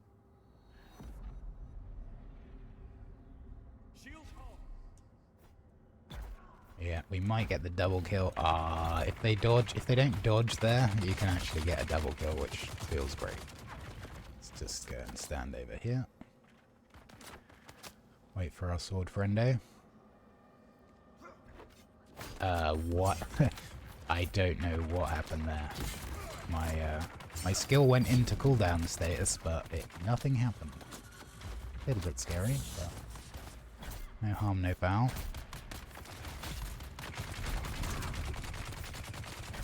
As you can see, the enemies here do extraordinary damage to your shield, like far more than other stations.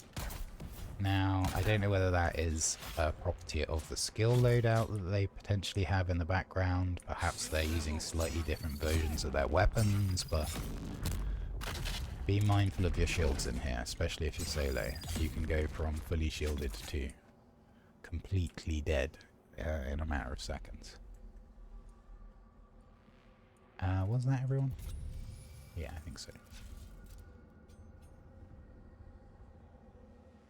Let's give it a couple more seconds and then I'll check the other side of the room. No. Oh, that was a little early. Okay.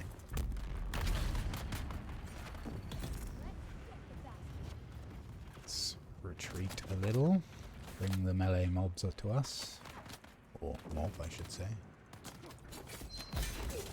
Retaliate, stab, bleed. This was bad positioning on my part. Try and use this guy as a bit of a shield. We can only be taking damage from one of those AR guys at a time. We can kind of stand our ground, but we didn't manage it. Whoops. Thin these assault rifle guys out a little.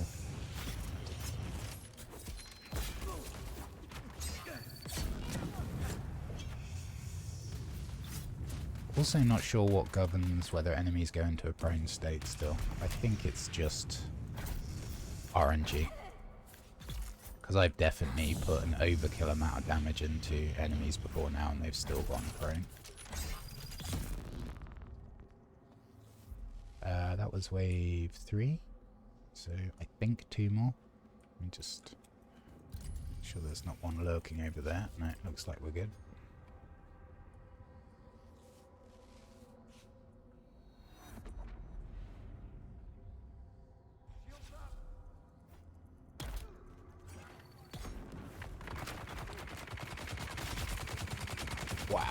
see my shield just shredded there so quickly.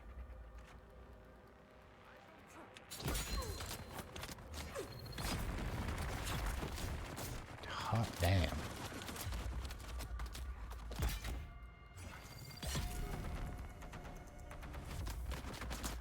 Expect a grenade any second. And away we go. They are nothing if not predictable.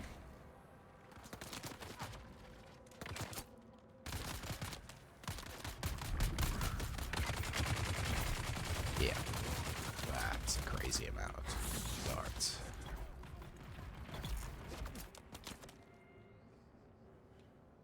Whew. As I say, this one is a little trickier if you're just melee.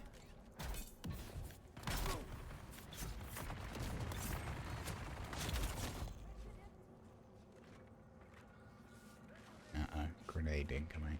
Maybe we can just pin him down a little. Okay, they're really not good when you've got no shield. Okay, we're fine. We're fine.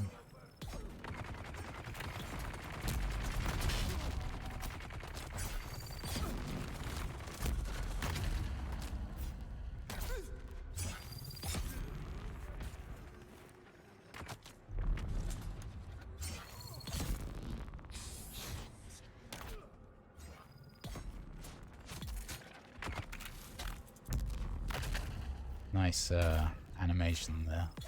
Just did their suspensor blast whilst holding their gun.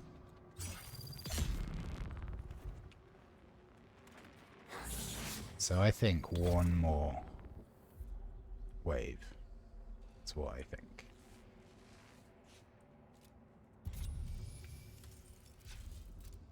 I think that's a dead body.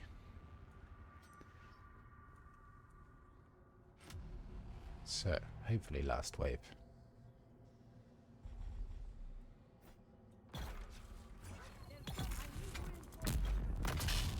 I was clearly outside of that, but game decided, nope, your hitbox was still inside it.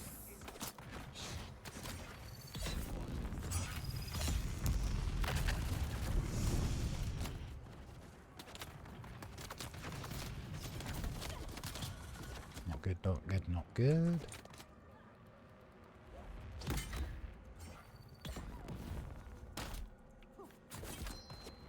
Whoops.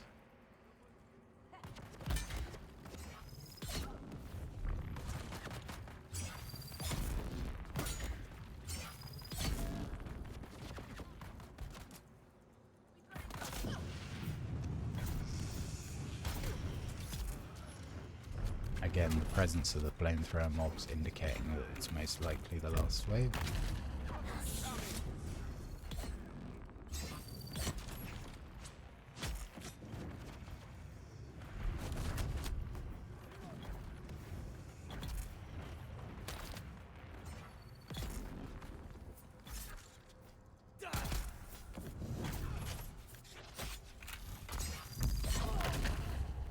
Lying lines lie, yeah. I mean, as a Secret World player, we all know that telegraphs are just suggested areas that the game might like to kill you. Not in any way absolute. And here we don't even get the pretense of telegraphs to know where stuff's going to be. Although the Suspensor Blast bubble is the range that it should be, and it isn't. It's slightly larger.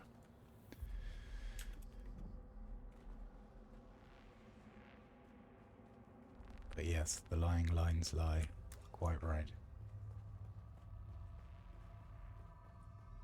So you could see there that station does wreak havoc with your shield if you're not quick. Speaking of not quick, you kind of want to be fast looting in here, otherwise the door shuts and it takes forever to reopen again.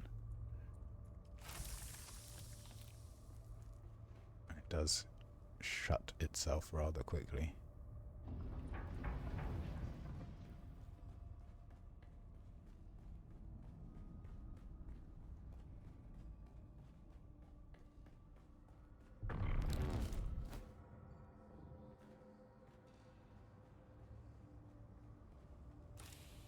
Yay! That's actually something I wanted. because I've lost so many to Shai Halud recently. I think I'm down to like 2 more uploaded and maybe a few spares in Haga. How's our shield looking? That's fine. Nice. I didn't even know you could get the cut rate from the PvE stations, to be honest. I thought they were only from caves. So, that's new to me. So what should we do? We should just pop back to base, which is less than 1 kilometer away, and upload that. I'm actually going to. And then I think what we'll do is we'll do a round of Rex. Maybe we find a player. Maybe we don't. Probably we don't, but we could try. And if we do, I will get a little stabby, but I won't kill them. I'll just put them into a prone state and then let them get up and either heal and fight me properly, or run away, whichever they prefer.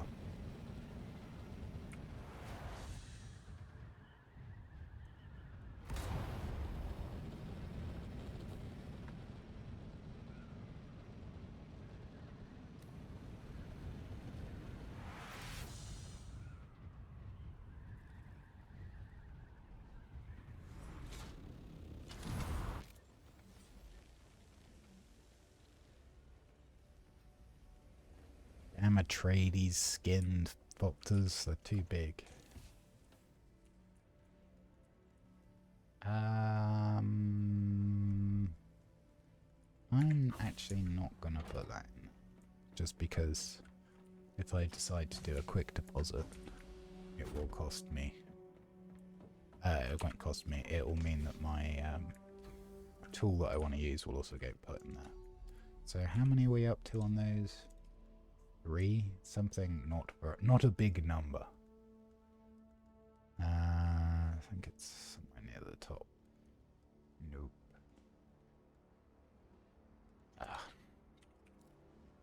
3, yeah, so we only got 3 at the moment.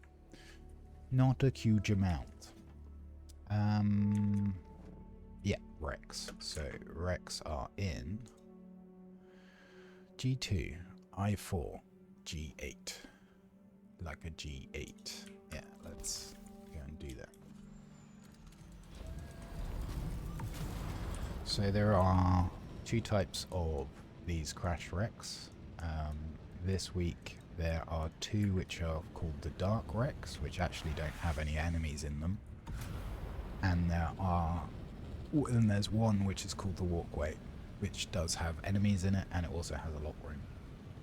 Buying telegraphs in Secret World, I've been getting a smidge better with the lurker. Nice! Until I started to learn how we do the calling in E10. I got smashed by the fist a lot because I keep losing track. There is a mod that you can get for New York Raid, which is really good. It tracks the health of the NPCs. It tells you when the personal space attack arrives, giving you kind of ample time to get out of it. I can't remember what it's called. I think it's Alia or something similar. It's an A name. But the mod's very useful. In terms of the telegraph for the fist, like, it's relatively short and we know the line lies, so it's just kind of getting used to it. And I think most of the boss's attacks are like at DPS threshold. Certainly personal space occurs once the boss gets below a certain threshold. Alia, yeah. The pod's personal space. Just lose track of the fists in the fray. Easily done. Honestly, it's a learning process, and it's just very unfortunate if you're doing E10 with a kind of lower power banded group or E17. Like if you lose more than 2 or 3 DPS, it's pretty hard to still win. Not so much on E10, but honestly, if you get E10 down, mechanics are pretty much the same, I think. That's been a while, but yeah, I think they're pretty much the same. It's a bit different for tanks. They need to be using their cooldowns when they tank swap and picking up the Titan, that sort of thing. It's so good to be doing raids with people that are getting used to it, learning the mechanics. It's a really nice thing to be able to do. But as a mighty E17, you're kind of going to be doing a little bit of carrying, I would imagine. So if you go down, they will most definitely notice your DPS loss. Looker's a good fight though, when it doesn't bug all to hell. Would have been nice to have Idle on raid. That I remember being quite good. Can't remember what else there used to be. I'm sure there used to be something else. The lowest E17 around. Yeah, you're good. I've done lots of AD with you. You can hold your own. So, the Dark Wrecks have 2 entry points. If you're just looking to do the Celestial chest for the schematics, go in the Ragged Hole. This one. We're actually going to do a pseudo full clear of the wreck here. And there are actually 2 keys in these wrecks. I did not want to be in here.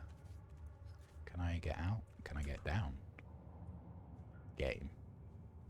What are you doing to me? Really? Okay, we're good.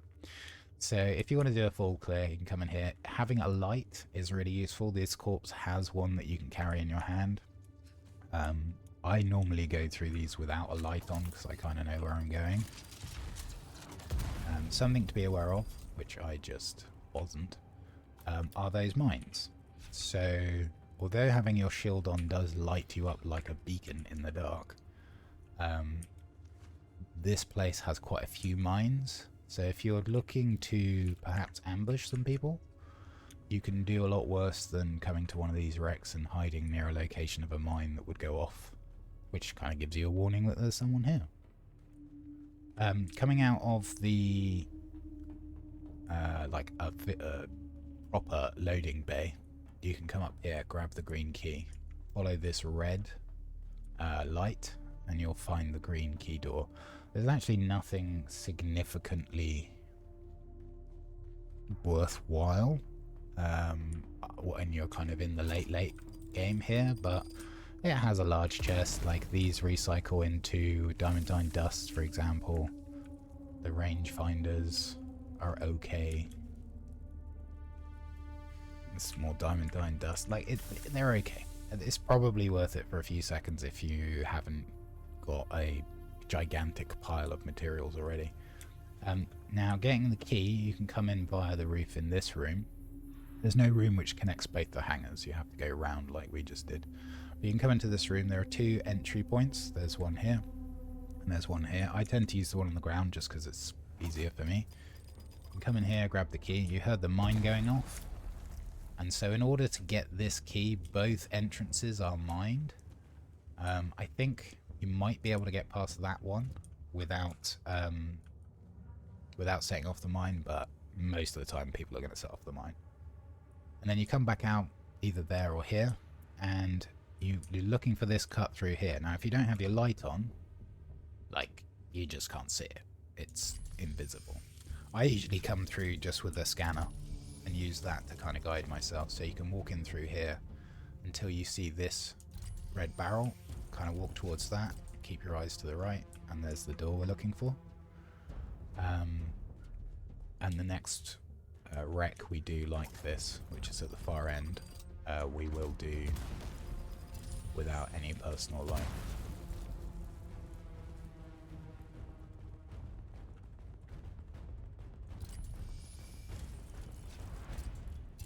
It is claustrophobic and it's spoopy. It's very spoopy. But there's no fights, so these can, if you're looking for a good fight, you might not find players that are going to offer much of a challenge here, because they don't need to fight in order to get the loot, generally. They can just kind of run through like we're doing, grab the chests and GTFO. When do E17 raids, my personal goal is to outdamage the tanks. I think you'll manage that goal without any difficulty.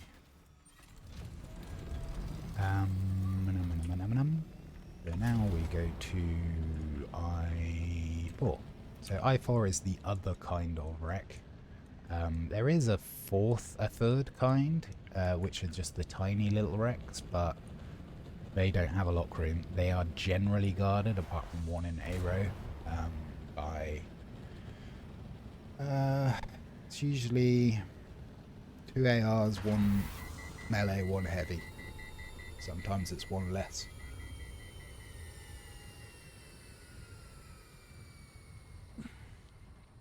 So this next wreck is the more common type that you'll find often called the catwalk wreck, and you can bring an assault here and fill up the entire assault storage with corpses. You do have to kind of pull the bodies out one at a time.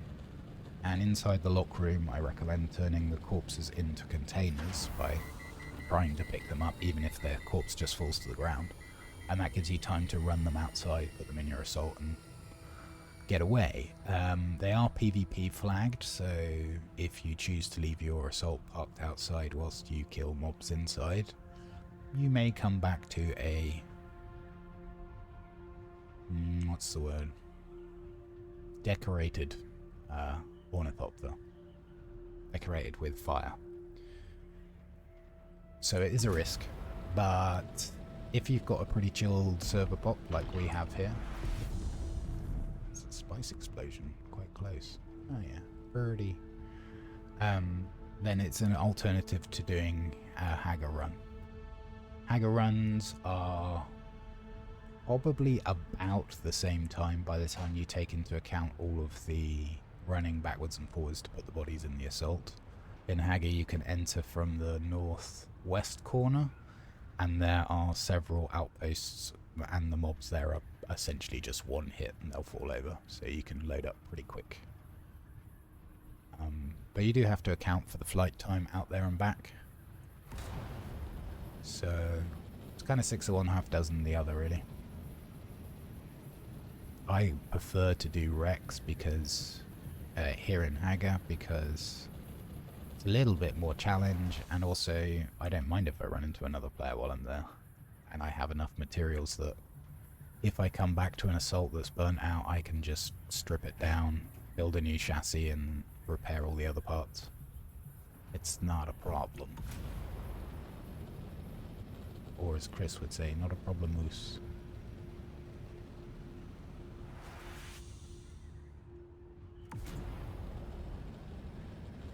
So here's our catway layout. You'll notice the absence of the large kind of sphere thingy, which is what identifies the dark ones. We're looking for the lowest corner, which is going to be this corner, and we're going to look for a hatch on the top towards that corner. And the hatch we're looking for is... oh, actually this is the lowest corner. This hatch here. And we pick this hatch because when we drop down, we land on the catwalk, we pop open this door, and we can grab the key straight away. There are a number of mobs in this first room, but we can ignore them. And run straight into the lock room, which is just behind here. Now some of the mobs may follow us. They can't get past that lock room door whilst we haven't killed these mobs. What they can do is come in afterwards once we've cleared it, so you do need to be slightly mindful that if there are mobs waiting, waiting to come in, they will actually, like you can see there's 2 out there, so those guys will come in once we've cleared this room. Sometimes they follow you, sometimes they don't. And obviously if we were actually doing this as a corpse run, we would clear the whole thing. But we're here for a loop and scoot.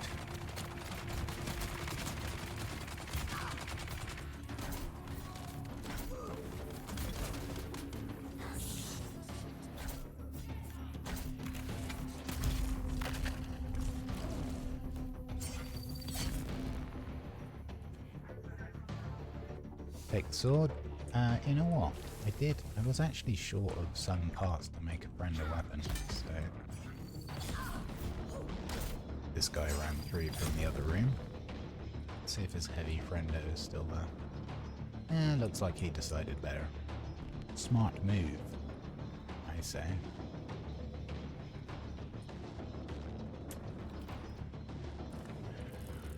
tread wheel booster. Possibly the most useless item for us.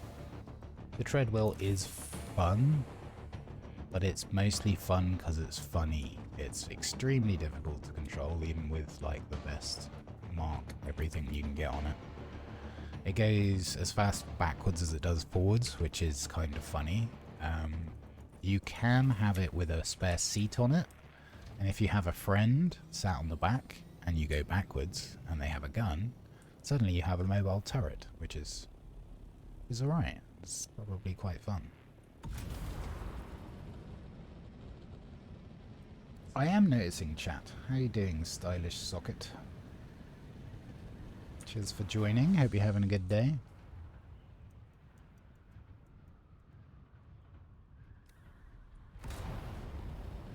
So this next wreck's going to be a dark wreck. Nice old Dianosaur. A Dianosaur? Good, I'm glad you're doing well. I appreciate you stopping by. It's Friday. The weekend is almost here. Thank you very much. It's my little still suit, feminish looking dude.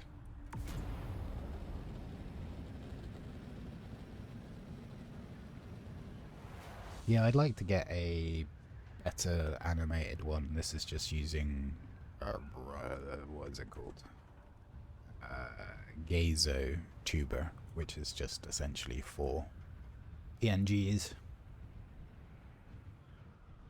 I think there's a fifth if I make a lot of noise, but I try not to do that too much. Happy Friday to you too.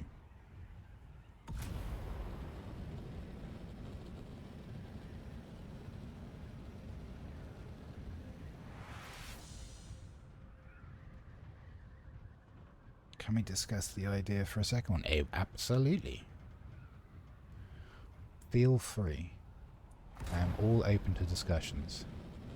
What I do not have is any disposable income, so as much as I would like to throw some money at a creative type to get me a better model and rig and all that kind of stuff, it's not something that I can do currently. So as long as you're happy just to discuss it, I am too. Second 2D one. Yeah, sure.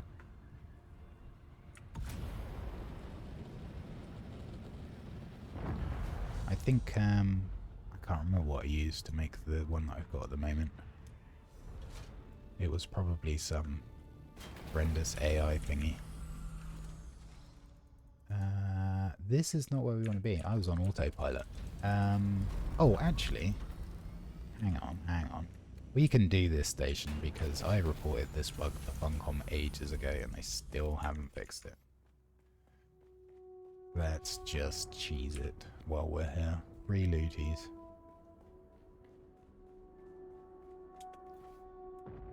I did see some quite nice and very reasonably priced PNG ones to work with GazoTuber and Mini something else that I also looked at. Can't remember. But the programs were free, which was nice. And there's some quite cool looking ones, mostly out on Etsy.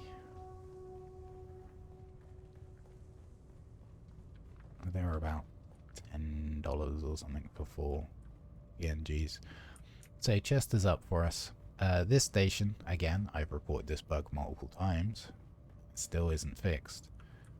We are going to go to the lock door. We're going to climb up the wall to the side, and then we're going to go above where the door is, and we're just going to pass straight through the wall because Funcom still haven't put a plug in it. They did do a slight adjustment. You used to be able to just walk up right here. Now you have to walk slightly left and up. Like, I don't know who's responsible for the QA checking, but yeah, that bypasses the entirety of that lock room and allows you to go straight into the loot. And because the lock room's active, these guys can't come through. Hello.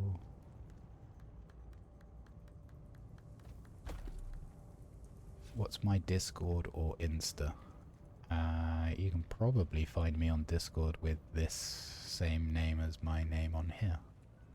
But as I say, if you're trying to sell something, I don't have any money, so I wouldn't want to give you the impression that it would lead to a sale.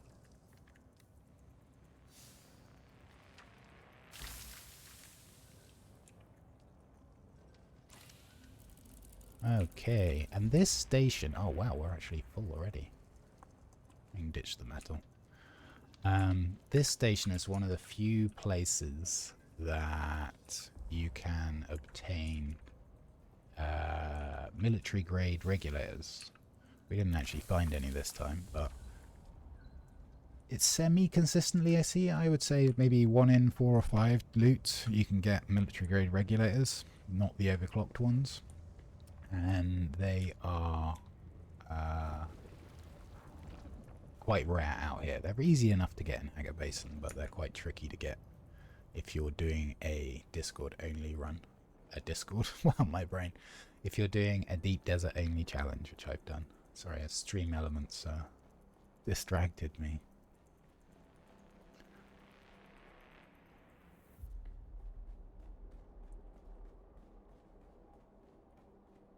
So yeah, that's how to cheese that station. That station is actually, again, one of the harder ones, mostly because of the amount of damage that you can sustain to your shield in a very short space of time. There should be a wreck, like, visible from here. There it is. Oh, and a crash ship. We might have to ditch some things. I have many a Servox, so maybe they go. Let's see.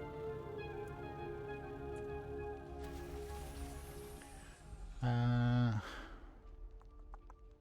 think I've got a lot of these too, so we have to make space in order to get the metal.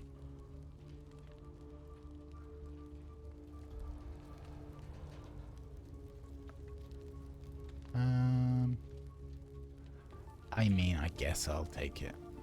It's not really anything that I wanted, but it's fine. It's fine.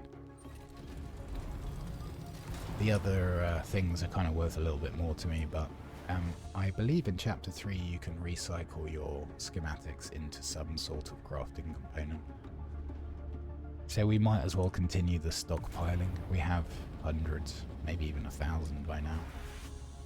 So this is the same wreck layout as the last one. This time we're going to go straight in for the celestial chest. So we need to drop in the ragged hole. Come up and over these boxes or around them, looking for this vent. Grab this key.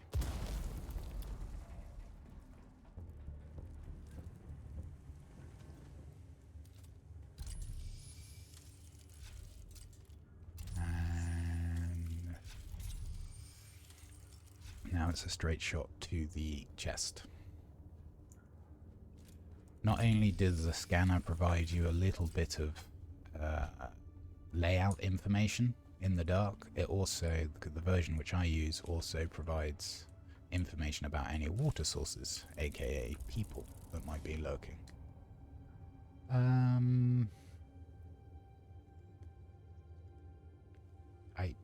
I don't. I mean, sure, we'll take that instead. Like, none of this stuff really matters to me at this point. It's just checking to see if there was a blade there. Recycles into carbide dust? No, scraps or diamondine dust. Wow. You have to be a certain distance away from the wreck to summon your Thopter. You can go straight up and do it as well. That is the thing, what you can do. So that was all of the wrecks. No signs of life, which I wasn't really expecting to see. But if you are looking for a bit of PvP action, particularly if you have a dark wreck in the PvE zone 1 week, lurking in the shadows, away from the major points of interest, listening out for mines can be a way you can find a bit of PvP action. And all I would say is, if you do, and that is what you are looking for, and you manage to absolutely dunk on your opponent, don't finish them off. Allow them to get up. Allow them to get up and heal up. Are they going to attack you and give you a proper fight, or are they going to run away? And if they're going to run away, just let them run away. It's fine. If you're looking in the shadows looking for a fight, you're not really looking for an easy kill, right? You're looking for a challenge.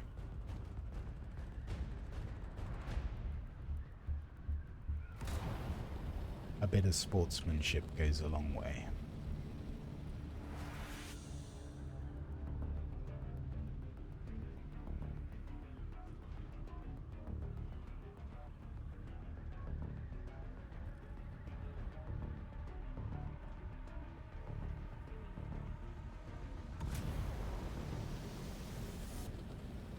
So it was a reasonable haul. This is going to be carbon scraps. This is going to be diamond dust. This is going to be diamond dust. I'm picking these up. I may have missed some. Just because I have started, like, I had thousands of them and I started going through them. I think they must be used for, like, shields or something like that. Particle capacitors, yeah, so they're used in shields. Are they perhaps used in batteries as well? They are. So they are used in things that I use up quite a lot. I bet they're used in suspensor belts too. Let's have a look.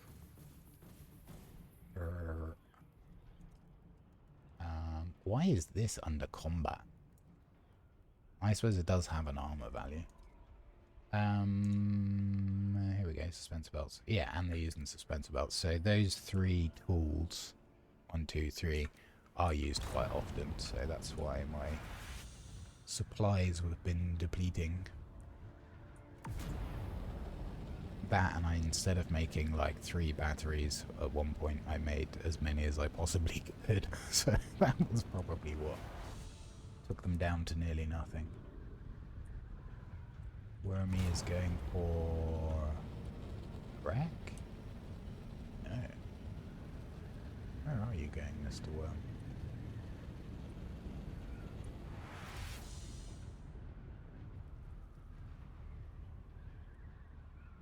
Is there a wreck somewhere I'm not seeing? What did he aggro on? Oh yeah, there's the wreck.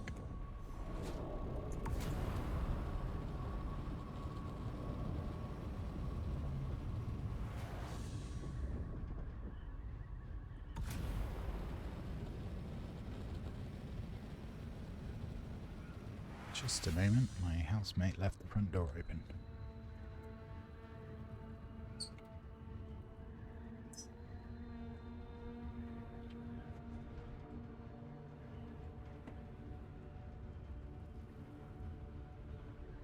It's not cold here anymore, but it's certainly not warm enough to be leaving the door open.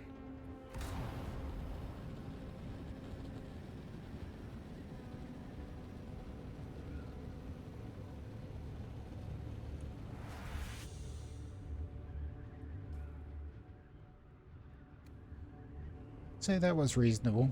A few stations, did all the wrecks. We'll perhaps check the caves as well. There are 2 this week. Both are in PvE, and the loot pools. Okay. Oh. Hey. Check out the good vibrations. And they're both in PvE, and the loot pools are different between PvE and PvP. Ooh. Ah, look, it's Nur. Drop this stuff. Actually, I don't want to drop the Stravinium fiber in. This can go in, this can go in. Oh, we're full. Huh. There's the thing. Let's see. Have we got any duplicates in here? Yeah.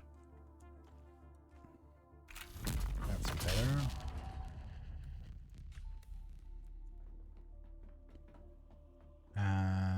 We need to recycle, which is over here.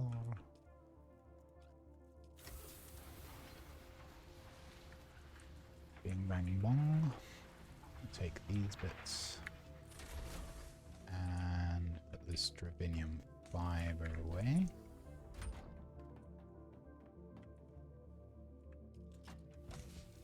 Do. Oh yeah, because this is full, that could cause problems with our refining. That's still filling up, which is fine.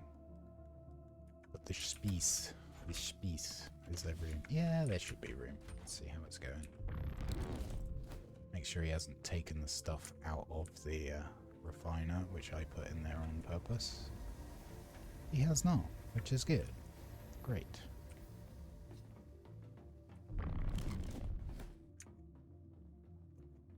Beep beep beep beep. And has he done it with this one? He has not. Excellent, excellent, excellent. Right, let's put the bodies on.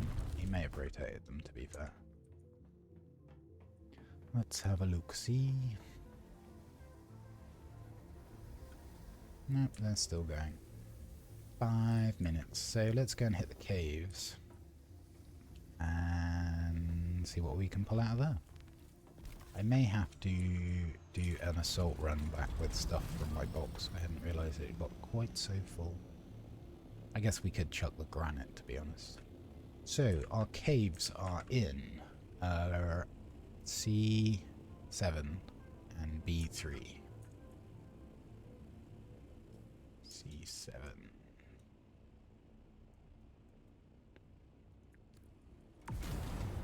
Let's see what we can pull out of them. I don't think I must have looted them just looking at that trail. It is going straight to that cave.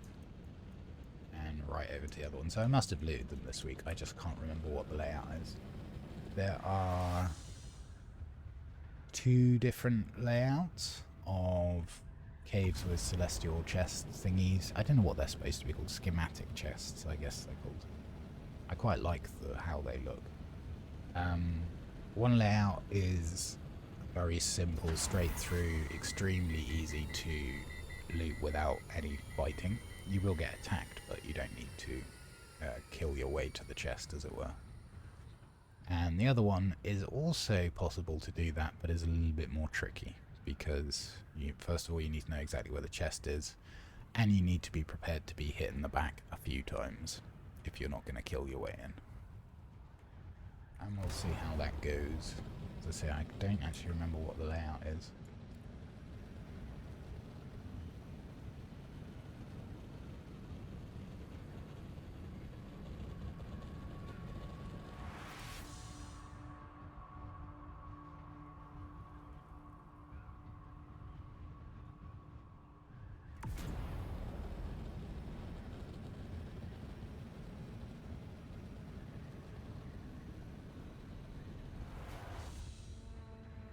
Right, so ready for a Mark 7.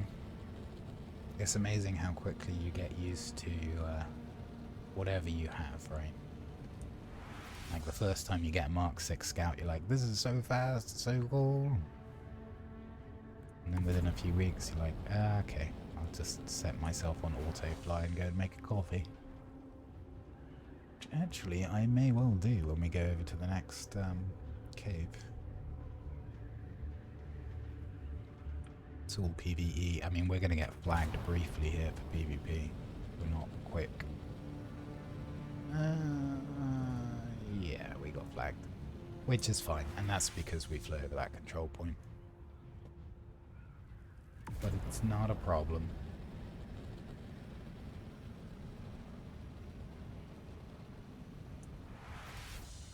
So our cave should be here, on this rock cluster somewhere.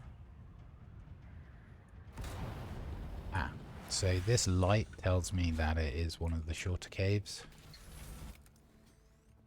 So if you're approaching from this side, this is always a giveaway. Looks like someone's been here recently because there's a bad guy outside. And normally there isn't. So normally you can just open up this micro sandwich fabric, run through, hop up here, open this one, and loot this chest. Looting this chest is... it's not always easy. Sometimes it just won't let you, and you kind of have to empty this chest first to get at it. Just fun comp things. There are usually about 5 mobs in here. 1 to 2 sword, 1 heavy, and the rest AR. They are of the same difficulty as the testing stations, so they have the same kind of HP, they deal the same kind of damage.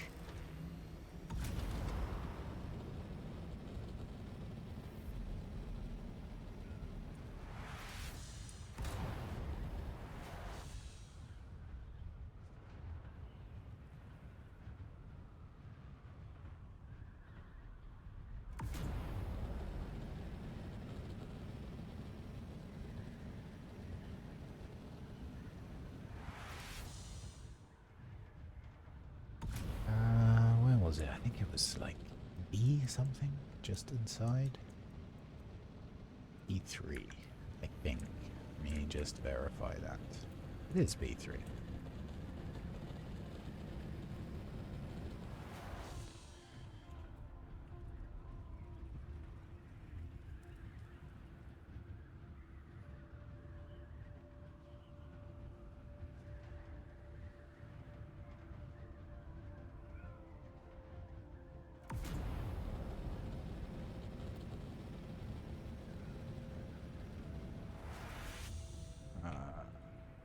With me, someone asking me for my link. Wooey! That's what happens when you fly and don't pay attention.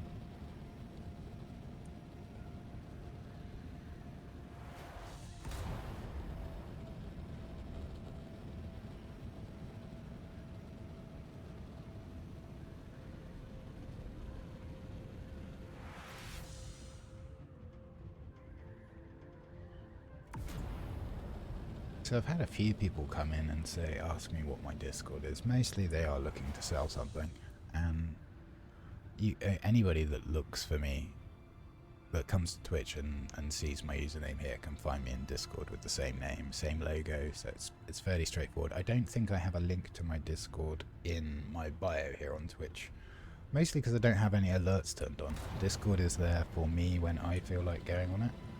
It is not something that I want oh, there's a new thing to check this, you've got a new message. Like, I just don't need that. I have enough incoming communication channels to deal with already without another one telling me that it needs my attention. But it is useful, and it's really nice to be able to just sort of screen share between friends when you're doing a bit of gaming. I quite like it.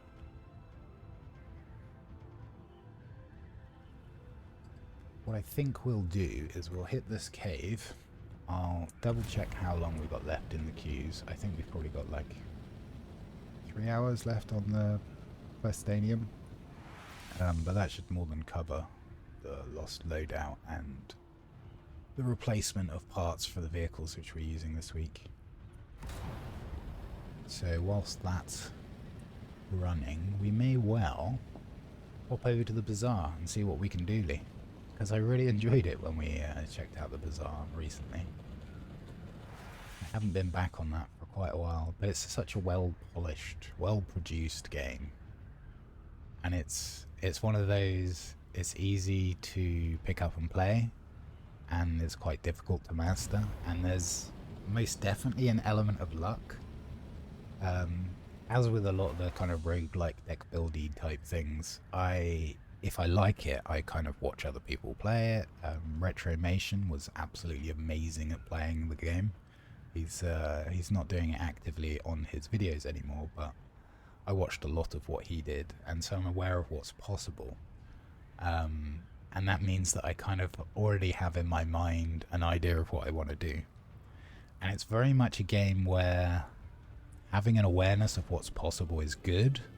But if you come into it saying, I want to achieve this build, more often than not you'll end up losing. Because, as with a lot of roguelikes, it's about playing the cards that you're dealt, or playing the cards that you're offered.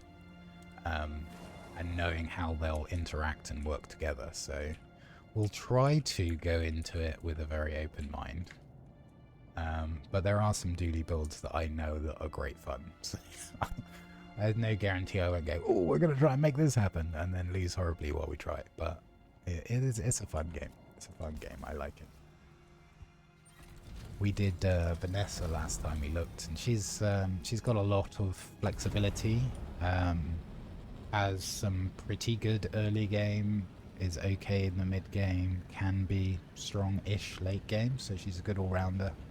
Dooley tends to perform poorly in the late game, so you're looking for a 10-win streak quite early. Pygmalion performs poorly in the early game, but is an absolute powerhouse in the late game. Mac is usually kind of a mid-range. He's not great usually early. He's pretty good in the mid game, and his power curve drops off a little bit at the end game. It does rather depend on how, because they are now quest items which require you to do a certain amount of things during a fight. If you complete those early, then his mid game is great. If you complete them late, his end game is a little bit stronger, but you kind of want to be done by the time you get to day like 13, for example. Then there is, who else is there? There's Stell, who I haven't played, and recently Julia, who I also haven't played because I don't have access to. But I think we will check out Dooley and see what we can Dooley. So we picked up a filter extractor Mark 6, actually really useful. If you're only needing like minimal amounts of water requirements, because it provides not only quite a decent amount of blood from corpses, but it also provides water provided you've got a container for both. And a sandbike engine, of which we have an ungodly amount, I believe. 49, yes. I don't think we'll be running out of those anytime soon.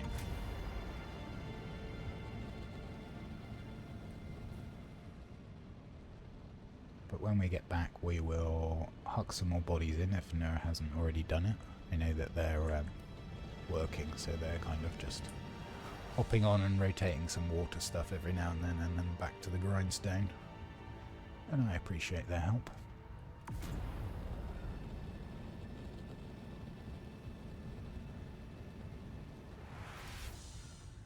I want to check up on. We had a new neighbor move in yesterday. Out here in the DD. I want to see if they actually finished their base, because they had a very, what's the word, open plan base, I think is the best way I could put it. Now that is sneaky. Look at this one. Sneaky peeky. And right next to a cave. Nice. I like it. There's probably bodies that they can get in that cave too, so it's a way of just being able to mine a few nodes, process it all independently without needing a carrier. So our neighbour moved in to the southwest of us. Someone going out on a sand crawl. Ah, there it is. This one. I think this is Insidious's base. I suspect that's Durendil. In fact, let's have a look. Oh, it's not Durendil. Could be Saquin. So yeah, they've got this, like, don't get me wrong, the stuff is protected in here, but no pentashield. Door is no longer wedged open, but was wedged open before. It's a very odd thing to do, to leave it open like that. I mean, there's no harm, it's not a problem, it's just unusual. Unusual. Right, we are going to actually have to start putting some crap in our salt here. Oops, wrong side. Or as Jerry would say, wrong hole.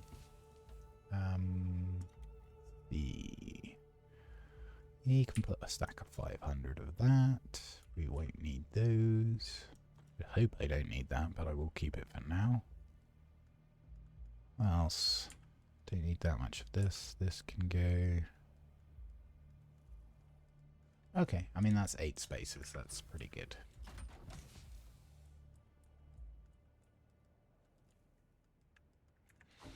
Good, good, good.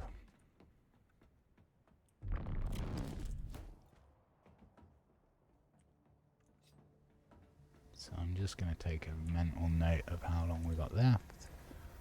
So a little over an hour there. Stick some more bodies on. We'll do a corpse run later, probably.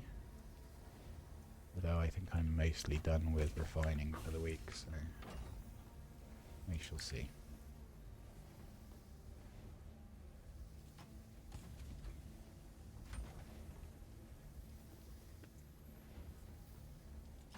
What day are we on? We're on Friday, so we've got the weekend to go. Maybe I will just bring a container of like 150 bodies out here.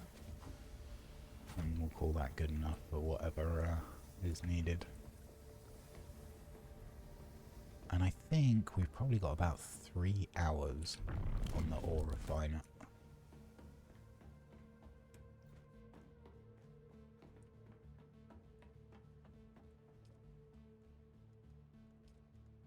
Yeah, that's a pretty good guess, actually.